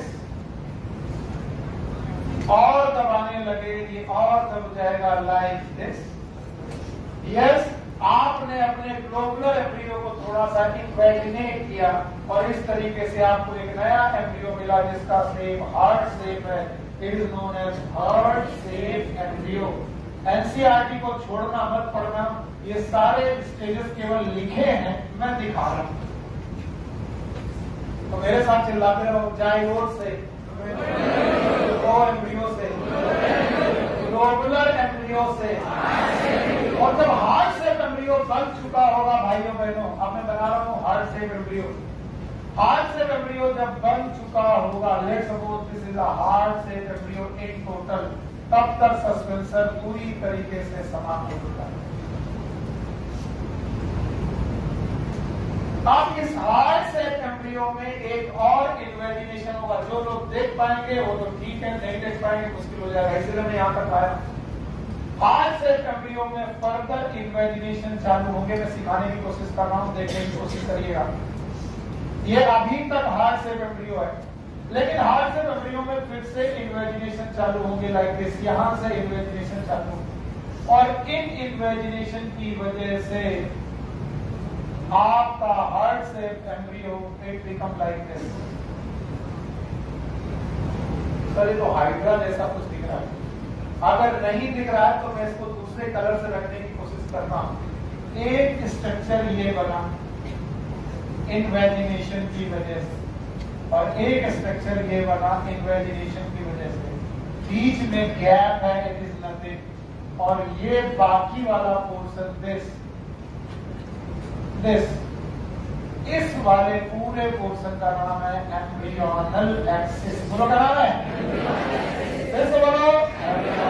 आज बहुत बाद में सीट में इस वाले एक्सिस का नाम एम्ब्रियोनल एक्सिस। और ये जो दोनों स्ट्रक्चर बने हैं इनका नाम है कॉटिलेडन्स। बोलो क्या नाम है? भाइयों बहनों, कॉटिलेडन में कितने कॉटिलेडन दिख रहे हैं? एक ही, दो? बताओ ये दोनों पार्ट है कि डायगोनल? और ऐसे एम्ब्रियो का नाम होगा मैच्योर एम्ब्रियो। बोलो क्या नाम होगा? मैं मैच्योर एम्ब्रियो को दोबारा दोबारा दिखाऊंगा बोर्ड में, लेकिन पहले सीक्वेंस सीख लो। सीक्वेंस करेक्टा मानो, जाइगोट से प्रो एम्ब्रियो से ग्लोबुलर एम्ब्रियो से हार्ट सेल एम्ब्रियो से। और बताओ क्या क्या देख रहे हो? जाइगोट से प्रो एम्ब्रियो बनते बाद कौन सा process? Cell division. Pro embryo से बेटा ग्लोबुलर एम्ब्रियो बनते वक्त भी सेल डिवीजन। लेकिन इसके बाद इन्वेजिनेशन, बोलो क्या? Invagination is a type of difference. Invagination is a type of differentiation. तो मैं बोला था एम्ब्रियो बनते वक्त दो ही प्रोसेस होगी, बोलो कौन? सेल डिवीजन और सेल डिफरेंशिएशन। और इसके बाद भी invagination, that is cell differentiation. Mature embryo का डायग्राम मैं दोबारा दिखा दूंगा, बड़ा बना के दिखा दूंगा। पहले इतना बताते जाओ जो मैं पूछूं। बताओ जाइगोट में क्या हुआ? बोलो क्या बना? बताओ प्रो एम्ब्रियो तक डिफरेंशिएशन हुआ कि केवल सेल डिवीजन? केवल डिफरेंशिएशन, केवल सेल डिवीजन हुआ। दो सेल बनी, एपिकल सेल और एपिकल सेल। इसमें से कौन है जो एम्ब्रियो बनाएगी? एपिकल। और कौन है जो सस्पेंसर बनाएगी? बेसल ने सस्पेंसर बनाया, करिश्मेंट चलने लगी। और बेटा एपिकल ने बेटा एम्ब्रियो बनाया। इस एम्ब्रियो का नाम ग्लोबुलर। ग्लोबुलर एम्ब्रियो के बाद इन्वेजिनेशन हुआ, क्या बना? Heart cell. और हार्ट सेल एम्ब्रियो में इन्वेजिनेशन हुए, क्या बना? अब जरा इस मैच्योर एम्ब्रियो को दोबारा देखो। अगर आप इस मैच्योर एम्ब्रियो को दोबारा देखें तो आपको समझ में आ जाएगा मैंने क्या बनाया है। पहले मैंने ये हार्ट सेल एम्ब्रियो आपके सामने बनाया था। अब इस हार्ट सेल एम्ब्रियो में मैंने इन्वेजिनेशन चालू की। इन्वेजिनेशन जब चालू किए तो मैंने क्या किया दिखा रहा हूं।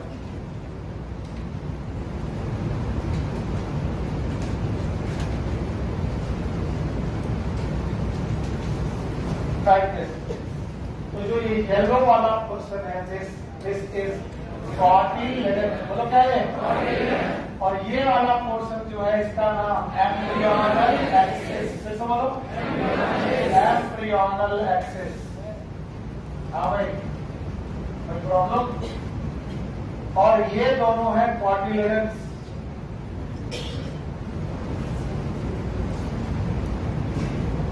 और चूंकि कॉटिलेडन दो हैं तो मोनोकॉट की डायकॉट। अच्छा, इस तरीके के स्ट्रक्चर में तो तुम कभी भी एपिकोटाइल हाइपोटाइल को समझ ही नहीं पाओगे। लेट्स सपोज मैं इसको सीधा करूं तो ये कुछ ऐसे दिखाई पड़ेगा।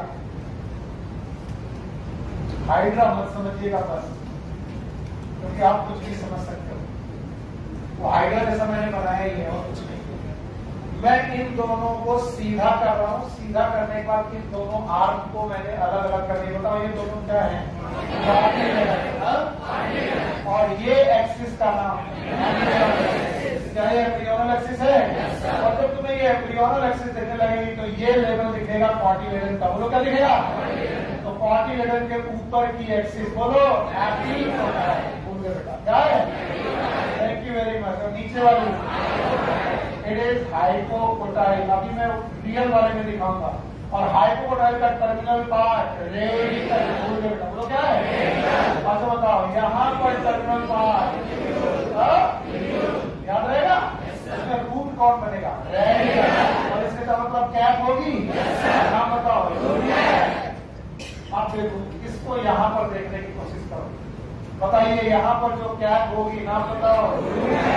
रूट कैप होगी। बताओ इस एम्ब्रियोनल एक्सिस का ये वाला पोर्शन क्या कहलाएगा? हाइपोकोटाइल। तो क्या कहलाएगा? हाइपोकोटाइल। और ये वाला पोर्शन क्या कहलाएगा? रेडिकल। क्या कहलाएगा? Thank you very much. आज ही पढ़ाया और आज ही भूल गए। बताओ ये वाला पोर्शन क्या कहलाएगा? Thank you very much. तो अपनी बुक में देखेंगे और समझ में आएंगे। और ये वाला पोर्शन क्या कहलाएगा? क्या कहलाएगा? तो आप बताओ किसी भी मैच्योर एम्ब्रियो में क्या क्या मिलेगा? पता नहीं सर क्या बोले? हाँ सर पता नहीं। बिना देखे बता पाओगे?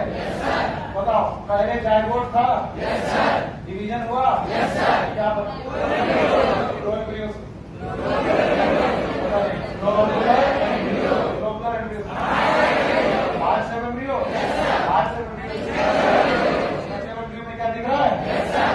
दिख रहा है? दो मॉड्यूलर है, डाइपॉड है, दोनों मॉड्यूलर के बीच में एक छोटी सी सेक्टर दिख रहा है, एपिकोटाइल की हाइपोटाइल, टर्मिनल पोर्शन दिख रहा है, बोलो प्रीमियर क्या है?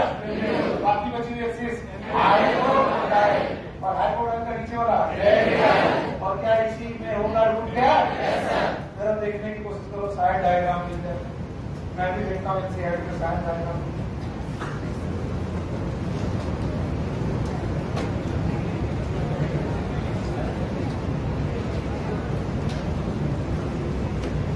ये है हार्ट शेप एम्ब्रियो।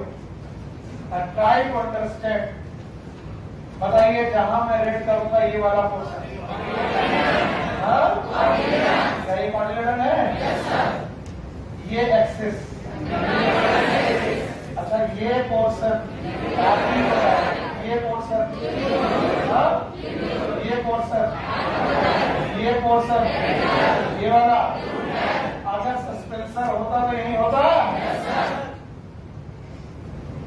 नहीं आया? आया। इसके पहले भी व्यवस्था देख लो, कहीं ऐसा ना हो कि सर समझ में नहीं आया। एम्ब्रियो फॉर्मेशन, एम्ब्रियो क्या? अरे ये लिखा था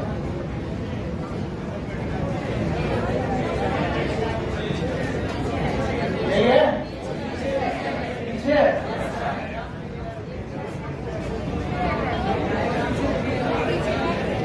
नहीं, मैं जो पढ़ाना चाह रहा हूँ मुझे मिल गया। मैं जो पढ़ाना चाह रहा हूँ मुझे मिल गया। तुम लोग क्या बोल रहे हो उससे क्या मतलब है? जाइगोट से क्या बनेगा? प्रो एम्ब्रियो से, लॉबुलर से, हार्ट शेप के बाद ये लिखा है, मना नहीं है। अब बना क्या वो दिखा दे रहे हैं, बना भी है परेशान। ये बताओ ये क्या है? ये अच्छा ये सस्पेंसर है, लॉबुलर है, ये बेटा सस्पेंसर है, ये बेटा हार्ट शेप है। हार्ट शेप के बाद ये वाला खत्म कर दो। ये दो मॉड्यूलेटर है, एम्ब्रियोनल एक्सिस है और यहाँ पर क्या होगा? एपिकोटाइल और यहाँ पर हाइपोटाइल। रेडिकल होगा? टैप होगी? टैप का नाम अगर आप इतना भी बता देते हो तो बेटा मेरा काम बन जाता है कि भाई मैंने तो तुमको समझा दिया। बताओ कितने इवेंट है? 3। पहले प्रो एम्ब्रियो, फिर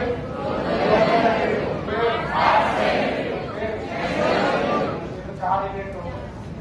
पहला स्टेप पे सेल डिवीजन होगा, फिर सेल डिवीजन होगा, फिर सेल डिवीजन के साथ डिफरेंशिएशन होगा, फिर डिफरेंशिएशन होगा, फिर मैच्योर एम्ब्रियो बनेगा और मैच्योर एम्ब्रियो में मोनोकॉट देगा कि डायकॉट। आप ध्यान से देखो, बोलते सर आपने डायकॉट दिखा दिया, मोनोकॉट एम्ब्रियो के बारे में तो कुछ बताया ही नहीं।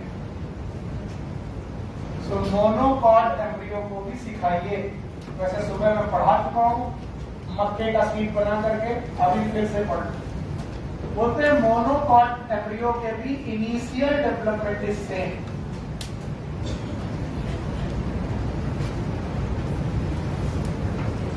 Of embryo is same as dicot.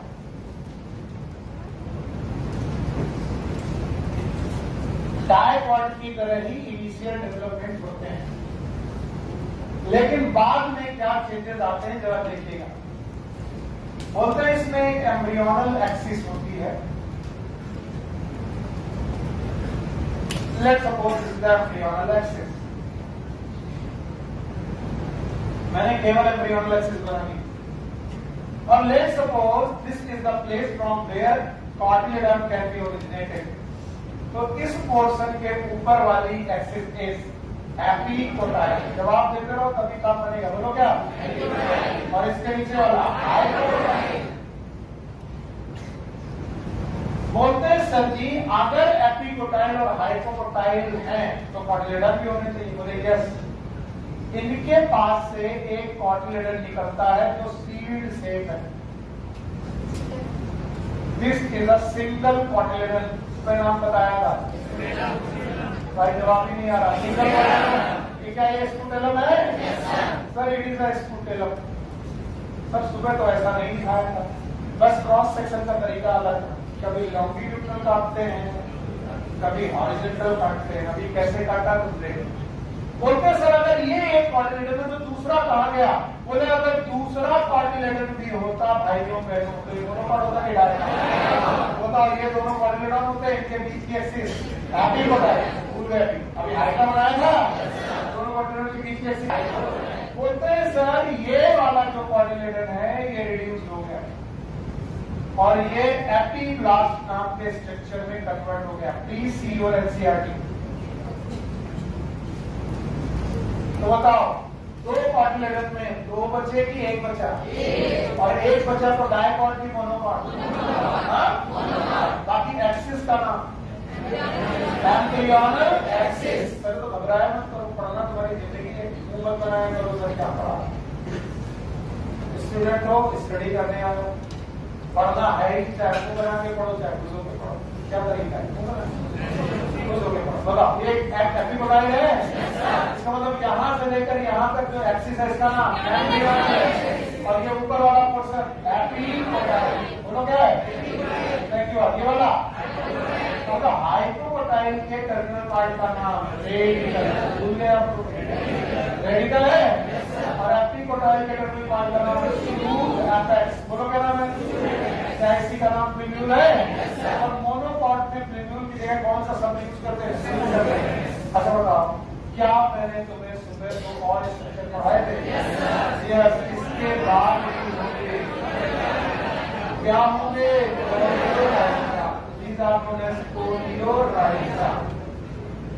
बात है नहीं? और क्या इसके बाद भी स्ट्रक्चर होंगे? तो क्या होगा? सर सुबह जो आपने स्ट्रक्चर बनाया था उसमें आपने कुछ ऐसा स्ट्रक्चर बनाया था सर, अभी आपने बदल दिया। ये डेवलपमेंटल हिस्ट्री मक्के का है। बताओ यहाँ पर कोई लेयर थी? क्या बताओ? एलुरॉन लेयर थी। इसका नाम क्या था? एंड्रोस्पर्म। क्या यहाँ पर एम्ब्रियोनल एक्सिस थी? बताओ ये वाला पोर्शन एपिपोटाइड, ये हाइपोटाइड। क्या यहाँ पर बेटा पोलियोटाइड था? क्या ये पोलियोराइजा था? बताओ यहाँ सिंगल कॉटिलेडन है कि डबल? सिंगल। डायकॉट की मोनोकॉट? अभी ये डेवलपमेंटल हिस्ट्री में तुम्हें सिखाया गया कि कैसे डायकॉट चेंजेस इनटू मोनोकॉट। तो पहले कौन बने और डायकॉट में क्या आया? मॉडिफिकेशन। क्या बने? इसीलिए बोला जाता है कि अगर इवोल्यूशन के दौरान पूछा जाए which is more developed. Very good. तो अगर कोई मोस्ट एडवांस फैमिली पूछे तो आप डायकॉट की फैमिली चूज करोगे? It is Poaceae, granny, wheat, rice, ये मोस्ट एडवांस फैमिलीज में से एक फैमिली है। बिकॉज इवोल्यूशन के दौरान पहले कौन बना? बाद में। जो बाद में बनता है वो एडवांस होता है। कैसा होता है? एडवांस। हमारे बाद में जो ह्यूमन आएगा होमो सैपियंस फ्यूचरिस्टिक, वो हमारे से ज्यादा एडवांस होगा। क्या हम लोग एप के बाद आए हैं? क्या हम लोग निएंडरथल और क्रोमैग्नेट के बाद आए हैं? तो हम ज्यादा एडवांस हैं? नहीं आ रहा सर? आ रहा है? तो जो बाद में आता है वो प्रिमिटिव के एडवांस। तो अब बताओ यहाँ के दोनों कॉटिलेडन में से एक कॉटिलेडन बचा किस रूप में? एपिब्लास्ट। और दूसरा किस फॉर्म में? स्पूटेलम। और इस तरीके से इसकी एक्सिस का नाम एम्ब्रियोनल एक्सिस। एम्ब्रियोनल एक्सिस का ऊपरी हिस्सा एपिपोटाइड। सुबह भी सिखाया था कॉटिलेडन के ऊपर, ऊपर मतलब एपी, कॉटिलेडन के नीचे, नीचे मतलब हाइपो। तो बताओ यहाँ से अगर कॉटिलेडन निकला तो ये वाला हिस्सा, ये वाला। अच्छा मैंने तो बड़े शान से लिख दिया कि epiblast is the remnant of cotyledon, but it is a controversial. बहुत सारी किताबें लिखती हैं, पता नहीं एपिब्लास्ट क्या है, लेकिन कुछ साइंटिस्ट मानते हैं कि epiblast is a remnant of a cotyledon. कितने कॉटिलिडॉन हुआ करते थे? अभी बचा कितना है? भाइयों बहनों, मेरे प्यारे बच्चों, हम लोगों ने सेक्सुअल रिप्रोडक्शन के 3 इवेंट पढ़ने के लिए कहे थे। बोलो कौन कौन? क्या तीनों पूरे हो गए? और अगर ये तीनों पूरे हो गए तो चैप्टर भी पूरा हो जाना चाहिए। चैप्टर का नाम क्या है? Sexual reproduction. और भाइयों बहनों, सेक्सुअल रिप्रोडक्शन में फ्लावरी प्लांट के प्रोडक्ट भी बनते हैं। भूल गए लोगों? क्या सेक्सुअल रिप्रोडक्शन के प्रोडक्ट बनते हैं? और वो 2 प्रोडक्ट बनाता है, एक और दूसरा और चूंकि मॉर्फोलॉजी में मैंने आपको क्या पढ़ाया है और ऐसी अजीब बुक है, कई टॉपिक 2 बार थी। जैसे मॉर्फोलॉजी में फ्रूट और सीड दिया है, तो फिर इस चैप्टर में फ्रूट और सीड देने की जरूरत नहीं थी। लेकिन अगर मैं ना पढ़ा, तुम्हारे मन में कसक रह जाएगी, सर नहीं ये टॉपिक छोड़, चाहे मैं एक ही बार बोल दूं, नहीं बोलूं, कर पाओगे? नहीं कर पाओगे। कुछ लोग बोले पता नहीं कैसे तुम्हारी। आप बताओ क्या टॉपिक में, अगला टॉपिक क्या लिखा है इसके? आज दोपहर वाला फिर से मैं वैसे ही स्लीप पढ़ाऊंगा। ऐसा तो नहीं है कि स्लीप पढ़ाते वक्त मैं दूसरा चीज पढ़ा दूंगा। What is sleep? क्लास में कितने लोग नहीं थे? डरो मत, गुड, तो पढ़ाना पड़ेगा। और जिनकी आज पहली क्लास है, गुड, बहुत बढ़िया, लेट आए तो भैया पढ़ाना तो पड़ेगा, इससे बच नहीं सकते। किसी का पैसा लिया है, बाकी लोग बोर होंगे, लेकिन जाने नहीं तो गेट बंद करो। जो जाएगा मम्मी का समय। क्या अजीब बात है कि आज सुबह सीट पढ़ा है और आज फिर से सीट आ गया। What is seed?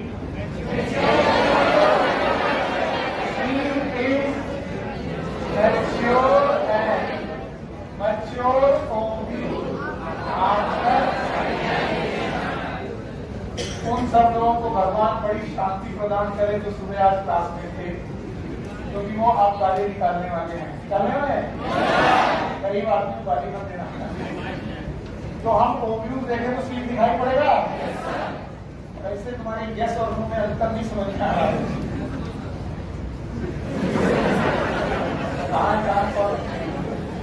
खड़ो भाई, बड़ा बढ़िया चुप कौन था?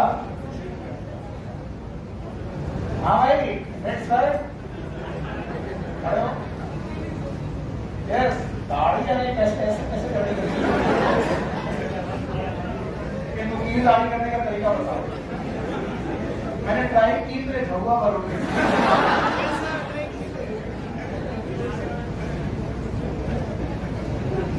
बेटा इस क्लास में हम ही मजाक करने तो वैसे भी गड़बड़ हो जाएगा, क्लास खराब हो जाएगी।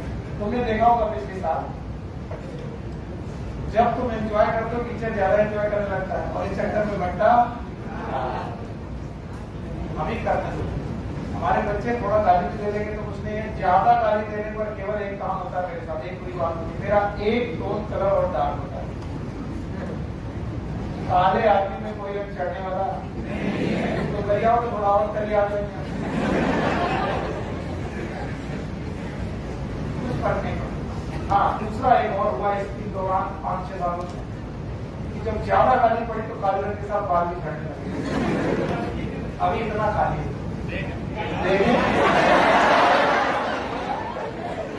और बड़ी वाइफ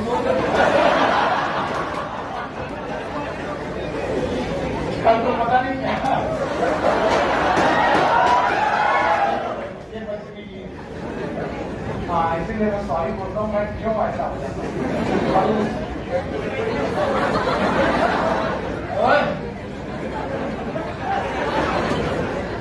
खरूज के पढ़ाने में तुम पढ़ ले तो मजाक करने में बदतमीजी हो जाती है। तमीज कहेंगे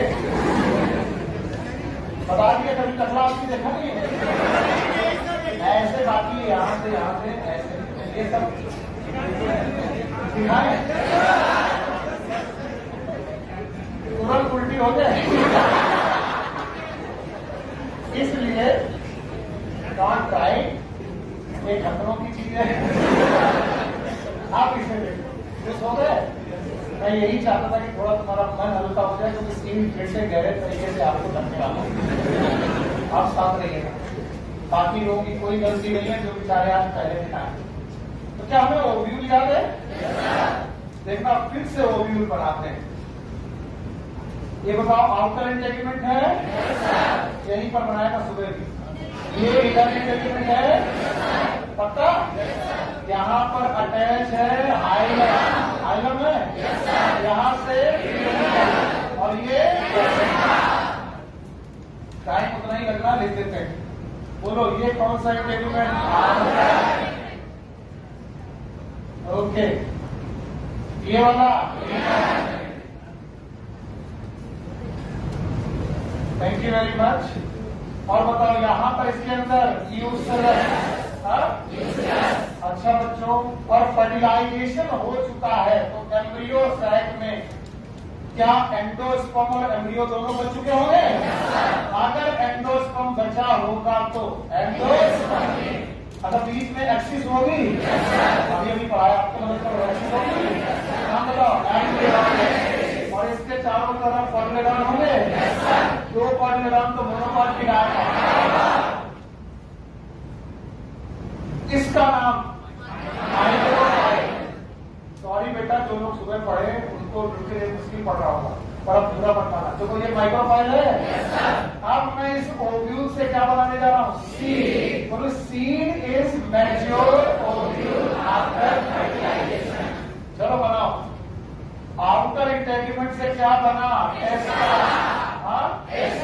टेस्टा, शाबाश, यहीं पर सुबह भी लिखा था, याद आया?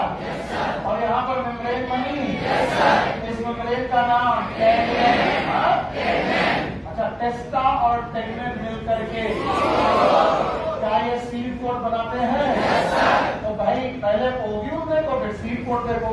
ओव्यूल के आउटर इंटेगमेंट, इनर इंटेगमेंट क्या बनाते हैं? टेस्टा एंड टेगमेन। आउटर इंटेगमेंट से टेस्टा, इनर इंटेगमेंट से टेगमेन।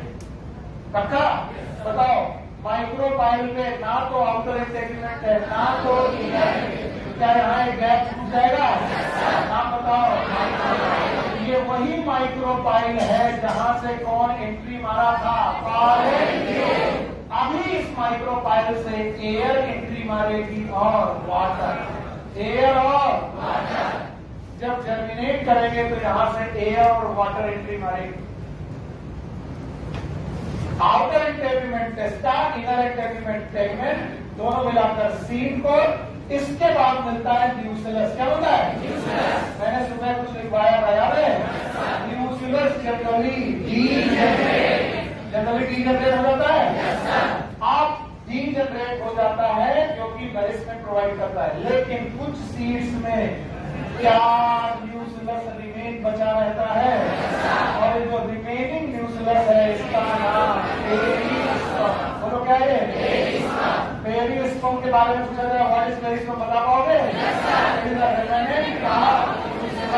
पीबीसी याद है?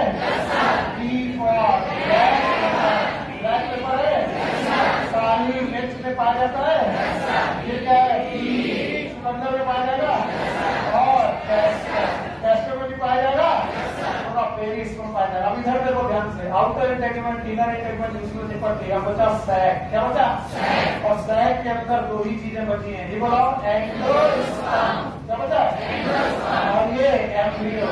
तो अगर एंडोस्पर्म प्रेजेंट है भाइयों बहनों, अगर एंडोस्पर्म प्रेजेंट है, मैंने सुबह में लिखाया था, एंडोस्पर्म में दो कंडीशन हो सकती है, अभी पढ़ाया था।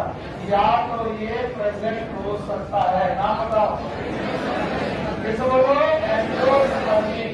एंडोस्पर्मिक सीड होगा, और अगर ये आपसे जुड़ा तो एंडोस्पर्मिक। जल्दी जल्दी निपटाते हैं। नॉन एंडोस्पर्मिक होगा? Thank you very much. आप बताओ, एंडोस्पर्मिक निपट गया, आउटर इनर न्यूक्लियस एंडोस्पर्म। आप बताओ क्या बचा? एम्ब्रियो। क्या बचा? और बताओ एम्ब्रियो में आपको क्या क्या मिलेगा? जो जो मिलेगा वो बताते जाओ। क्या एक्सिस मिलेगी? एक्सिस का नाम क्या इसमें आपको क्वाड्रिलेटरल मिलेंगे? क्वाड्रिलेटरल मिलेंगे 2, तो मोनोकॉट की डायकॉट 1 तो, और क्या यहाँ पर एक्सिस मिल सकती है? बताओ क्वाड्रिलेटरल के ऊपर वाली एपी और नीचे वाली, तो क्या ये भाई साहब क्वाड्रिलेटरल है? और क्वाड्रिलेटरल के अलावा क्या ये वाला स्ट्रक्चर एक्सिस है? एक्सिस का नाम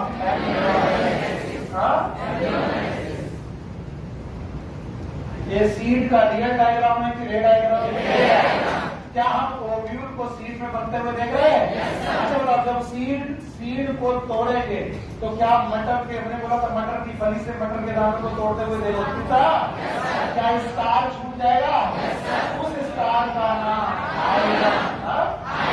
तो बताओ, सीड में जहां पर सीड अटैच होता है फली के साथ से तोड़ा तो वहां पर एक दाग छूट जाएगा, नाम है हाइलम। क्या हाइलम माइक्रोकाइल के पास पाया जाएगा? This is a seed for बिल्कुल, इसके अलावा कुछ नहीं पढ़ाया, बस 3-4 बार पढ़ाया था, इसलिए बार बार नहीं पढ़ा सकते। एक बार में आया? अगर आया तो मुझे इसे चार्ट आउट करना है, सुबह में किया था, आज भी करना है, सब लोग मदद करोगे? चलो, सीड के कितने पोर्शन है? 2। पहला पोर्शन सीड कोड, आप नहीं करोगे तो गड़बड़ है। सीड कोड है?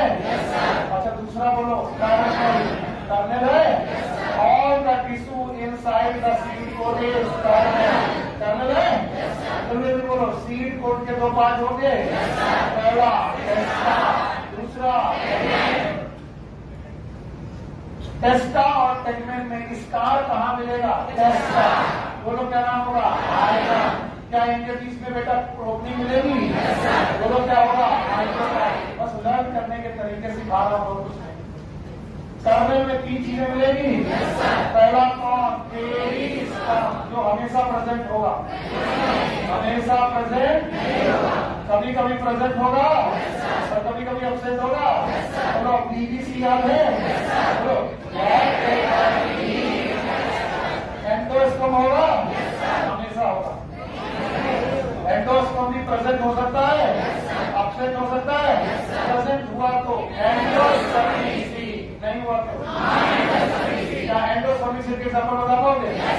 व्हीट, राइस, मेज, कैस्टर, कोकोनट। कोकोनट नहीं है? अरे कोकोनट का पानी क्या है? एंडोस्पर्म। याद है? बोलो व्हीट, राइस, मेज, कोकोनट, कैस्टर। एंडोस्पर्मिक की नॉन एंडोस्पर्मिक? अच्छा बताओ, नॉन एंडोस्पर्मिक सीड याद है? बोलो फैमिली है? बोलो कौन? अच्छा बताओ, इसके बाद एम्ब्रियो मिलेगा?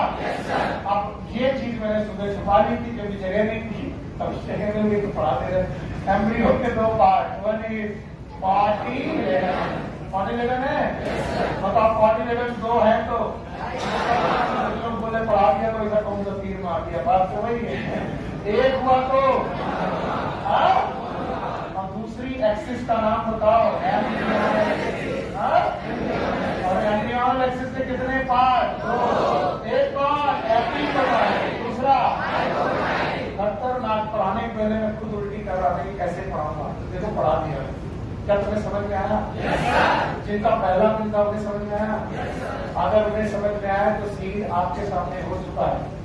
अभी बैठ के 8 बजे पहले नहीं। Seed. What is seed? Mature and mature ovule after fertilization is known as seed. याद रहेगा? बताओ, सब कुछ पढ़ा देने के बाद पूछता हूँ, seed code is made up of पता? माइक्रोकाइल होगा, उसके पास में स्टार होगा, नाम बताओ। अंदर पूछेंगे तो जनरली कभी कभी नाम बताओ। एंडोस्पर्म हो सकता है? नहीं भी हो सकता है। एम्ब्रियो हमेशा होगा? तो सर 2 मॉडल बना तो एक है तो एक्सिस होगी, एम्ब्रियोनल एक्सिस, ऊपर वाला नीचे वाला, एपिकोडल का टर्मिनल पार्ट नीचे वाला, पक्का? सब कुछ तो आता है। अब क्या जान लो, सीड हो गया, लेकिन सीड में बच बची हुई बातें जो आज नहीं पढ़ा। पहला पॉइंट, जब सीड बन जाता है तो ये दो प्रोसेस से गुजरता है। One is known as dehydration, ये सूखने लगता है, और डेसिकेशन।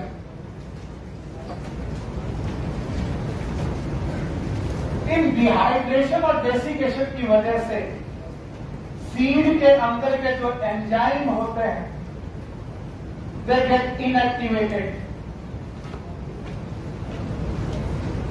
और अगर एंजाइम इनएक्टिवेटेड हो जाते हैं तो इनका एम्ब्रियो इनएक्टिवेटेड हो जाता है। अगर ये एम्ब्रियो एक्टिवेटेड होता मेरे बच्चों, तो मैंने आपको बहुत पहले सिखा दिया था कि पूरी लाइफ साइकिल में दो लोग जर्मिनेट करते हैं, एक स्पोर और एक एम्ब्रियो। भूल गए होंगे? जब स्पोर जर्मिनेट करता है तो बनता है कैरियोफाइट, और जब एम्ब्रियो जर्मिनेट करता है तो बनता है स्पोरोफाइट, जिसमें होता है रूट स्टेम लीफ। अब ध्यान सुनो, इस सीड के अंदर बेटा 10 मिनट रुकना है तो रुकी लो बेटा, बातें मत करो। फील करो कि सीड के अंदर पूरा का पूरा प्लांट है, लेकिन ये प्लांट आज किस फॉर्म में है? एम्ब्रियो।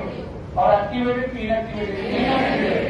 अगर मैं इसको डिहाइड्रेशन की बजाय हाइड्रेशन दे दूं, पानी दे दूं, तो बताओ इनएक्टिवेशन से क्या होगा? एक्टिवेशन।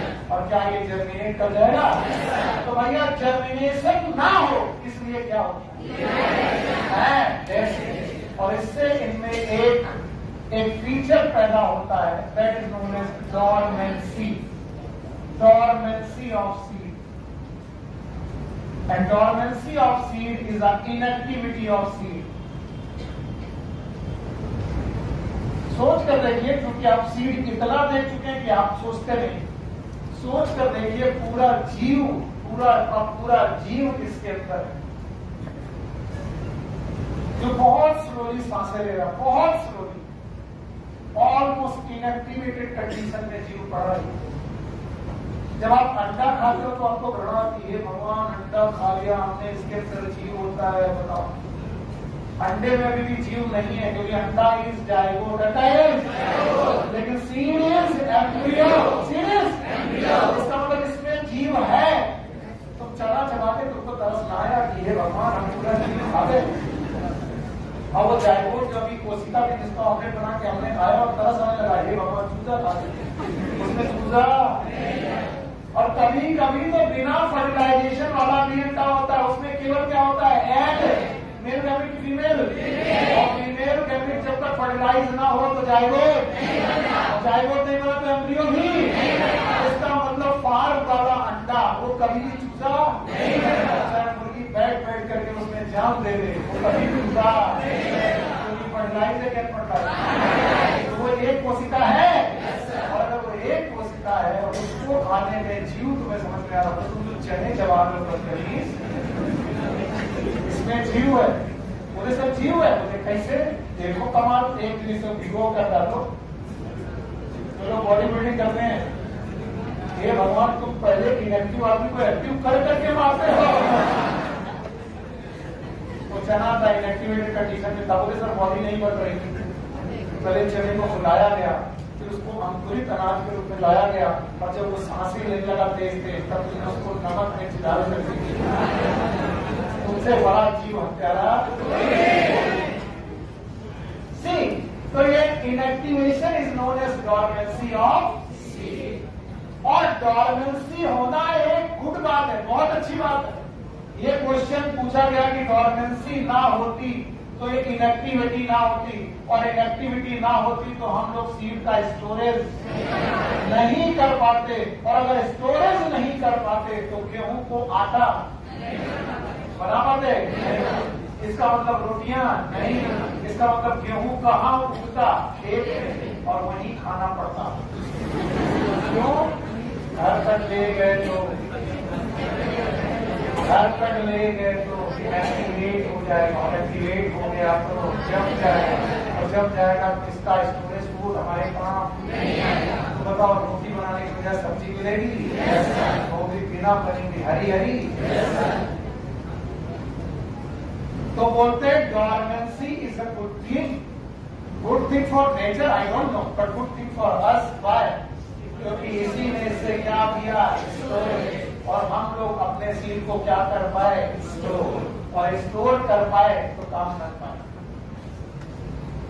यह है सीड, अभी खत्म नहीं हुआ, अभी सीड खत्म नहीं हुआ। सीड की आखिरी बात जो इस एनसीईआरटी में लिखी है, फ्रूट उसके बाद पढ़ा हुआ, आज नहीं कल। बोलते हैं सीड में होती है वायबिलिटी। वायबिलिटी का मतलब ये होता है जान होना। कोई वायबल है इसका मतलब वो जिंदा है कि मर गया? बताओ, सीड एक जिंदा चीज है कि मरी हुई चीज? जिंदा। कभी देखना है तो पानी डालो, खाद डालो, अच्छी हवा दो, खेत में डालो, बताओ इसमें से जीव निकलेगा? और उस जीव के पास होंगे रूट। सो बोलते हैं what is viability? Viability is a maximum time a seed can survive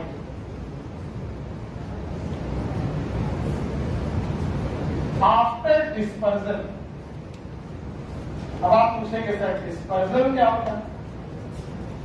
fruit के अंदर से सीड का बाहर आ जाना। मेरा तुम्हारा क्वेश्चन था, इस वजह से मैं इसको ध्यान दे रहा हूं। फ्रूट के बाहर सीड आ जाना, it is known as dispersal. एक दिन मेगा ने मुझसे पूछा कि सर ये बताइए, अगर हम लोग सीड खा रहे हैं किसी प्रजाति के, तो उस प्रजाति को इस दुनिया से खत्म हो जाना चाहिए। सीड खा रहे तो क्या पूरे जड़ कहा जा रहा है कि बच रहा है? बच रहा है। वो कंटिन्यूटी ऑफ लाइफ को मेंटेन कर है। वो क्वेश्चन में बाद में देखूंगा। सीड का फ्रूट से बाहर निकलना, it is known as dispersal. Dispersal हो जाने के बाद ये सीड हमेशा जिंदा नहीं रहता। इसका एक मैक्सिमम टाइम है जब तक ये जिंदा रहेगा। तो सर हमने अपने घर की पोल्ट्री के अंदर एक बड़ी सी स्टोरेज में हमने 15 साल पहले गेहूं रखा था, आज भी रखा होगा, लग गया, खराब हो गया होगा, सड़ गया होगा, या फिर उसकी जान चली गई हो। इसका मतलब वो उतना फिर जिंदा नहीं है। साल भर या 2 साल के अंदर हमें गेहूं को आटा बनाकर खाना या फिर बेच देना ताकि दूसरे लोग खा लें। जो लोग खेती करते हैं जानते हैं, कुछ अनाज अपने घर में रख लेते हैं जो उनको खाने काम आता है, बाकी अनाज को बेच देते हैं ताकि दूसरों को खाने को काम। अगर ये अनाज सालों तक रखा जा सकता तो क्या होता? एक बार ग्रो कर लिया, 50 साल का फिर कोई खेती नहीं करेगा। पर क्या 50 साल तक वो गेहूं बचेगा? नहीं। So maximum time a seed can survive after dispersal, it is known as viability। और बोलते हैं viability of seed it is between months to year, 1-2 साल तक चल जाता है। लेकिन हिस्ट्री में 2 ऐसे सीड हमारी एनसीईआरटी में लिखे हैं जिनकी वायबिलिटी दसियों हजार साल तक जिंदा रहे, 10,000 year and 2,000 year. First of all कुछ बातें मैं जो डिस्कस करना चाहता हूं। रुक जाओ बस के काका।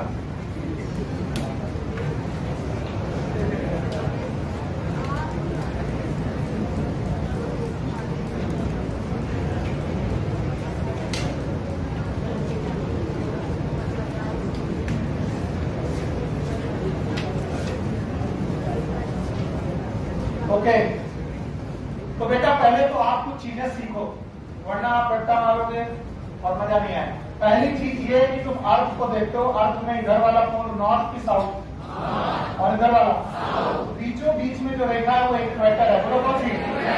इसके बाद एक ट्रॉपिक, बोलो क्या है? फिर है सब ट्रॉपिक, फिर है टेम्परेट, बोलो क्या है? फिर है सब पोलर और पोलर।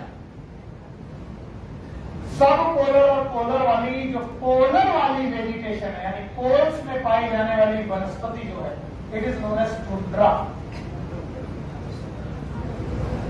इस वनस्पति को हम लोग बोलते हैं टुंड्रा। और याद रखना, पोल्स ही अकेली ऐसी जगह है जहां पर साल भर आइस डिपॉजिट रहती है, पूरे साल आइस डिपॉजिट, चाहे नॉर्थ पोल हो चाहे नॉर्थ पोल वाले रीजन को हम लोग बोलते हैं आर्कटिक रीजन। बोलो कौन?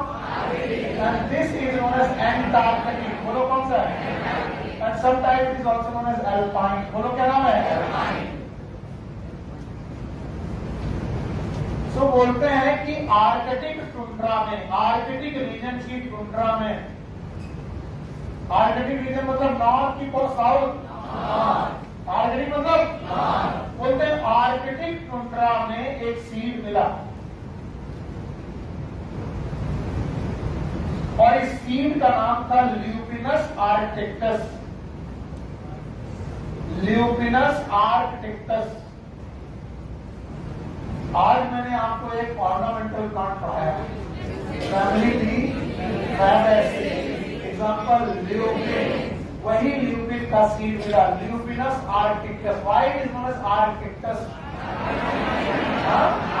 और ये ल्यूपिनस आर्कटिक्टस की आर्कटिक आइस में दबा हुआ था। आइस में दबा होना इसका मतलब क्रायो प्रिजर्वेशन। ऐसा ठंडी में प्रिजर्व करना, क्या चीजें प्रिजर्व रहेंगी? और इस ल्यूपिनस आर्कटिक्टस को 10,000 साल पुराना माना गया by carbon dating and all dating, जो डेटिंग करने के तरीके हैं। तो बोले 10,000 साल से सीड यहाँ पड़ा हुआ था और जब हम लोगों ने सोचा कि ये मर गया होगा तो अजीब अचंभा मिला कि 10,000 साल बाद भी इसको ग्रो कराया गया तो ये ग्रो हो गया। इसका मतलब ये वायबल था कि बेटा डेड था? 10,000 सालों से पड़ा हुआ इस सीड का एग्जाम्पल कभी ना कभी पूछा जाएगा और आपकी बुक में दिया गया है। बताओ सीड का नाम? ल्यूपिनस आर्कटिक्टस। याद रहेगा? एक और सीड है, यही आखिरी टॉपिक है, फिर घर जाएंगे आप। एक राजा हुए किंग हेरोड, ऐसा माना जाता है काफी डरपोक राजा रहे। इन्होंने अपना महल, palace, that is king Herod palace, palace का मतलब महल, डेड सी के पास बनाया था। डेड सी, समुद्र के किनारे बनाया था। वो चाहते थे कि समुद्र की तरफ से तो कोई अटैक ना हो, ऐसा कहते हैं। हो सकता है जानकारी ठीक ना हो, गलत भी, ये कहानियां बनी बनाई थी उसने। तो हुआ क्या, वो डेड सी के पास उन्होंने अपना पैलेस बनाया था, किंग हेरोड पैलेस था। और इस पैलेस को उन्होंने खूब सजाया था और उसमें खूब डेट पाम के पौधे भी लगाए थे। एक बार सुनामी जैसा कुछ प्रकरण हुआ तो बताओ, राजा बचे कि महल डूब गया? राजा तो आ गया नहीं, महल डूब गया। ये किंग हेरोड पैलेस डूब गया। डूबने के बाद एक्सकेवेशन हुआ, इसकी खोज हुई। खोजने के बाद हमें पता चला कि उनके बाग में लगे हुए डेट पाम मतलब खजूर, डेट पाम का एक सीड मिला और उस सीड की बेटा डेटिंग की गई तो वो 2000 साल पुराना मिला। तो ऐसा लगा कि ये 2000 साल से पड़ा खराब हो गया होगा, लेकिन बाद में पता चला कि ये बाइबल था। इस सीड का नाम था फीनिक्स डेक्टाइनोफेरा। बोलो क्या नाम था? तो भैया 2 सीड के नाम याद रखे हैं, फिर घर जाना है। पहला सीड ल्यूपिनस आर्कटिक्टस, कितने साल? और दूसरा कौन? फीनिक्स डेक्टाइनोफेरा। और दोनों की ओरिजिन कौन, कहां पर कौन मिला? फीनिक्स डेक्टाइनोफेरा किंग हेरोड पैलेस, पक्का। और ये वाला काम था तो सीड आज खत्म हुआ और कल ये चैप्टर खत्म हो जाएगा। फ्रूट बचा है और एपोमिक्सिस बचा है, बाकी क्वेश्चन उसके बाद हम लोग नेक्स्ट चैप्टर इसमें प्रिपरेशन शुरू करेंगे। Take care, good luck, bye.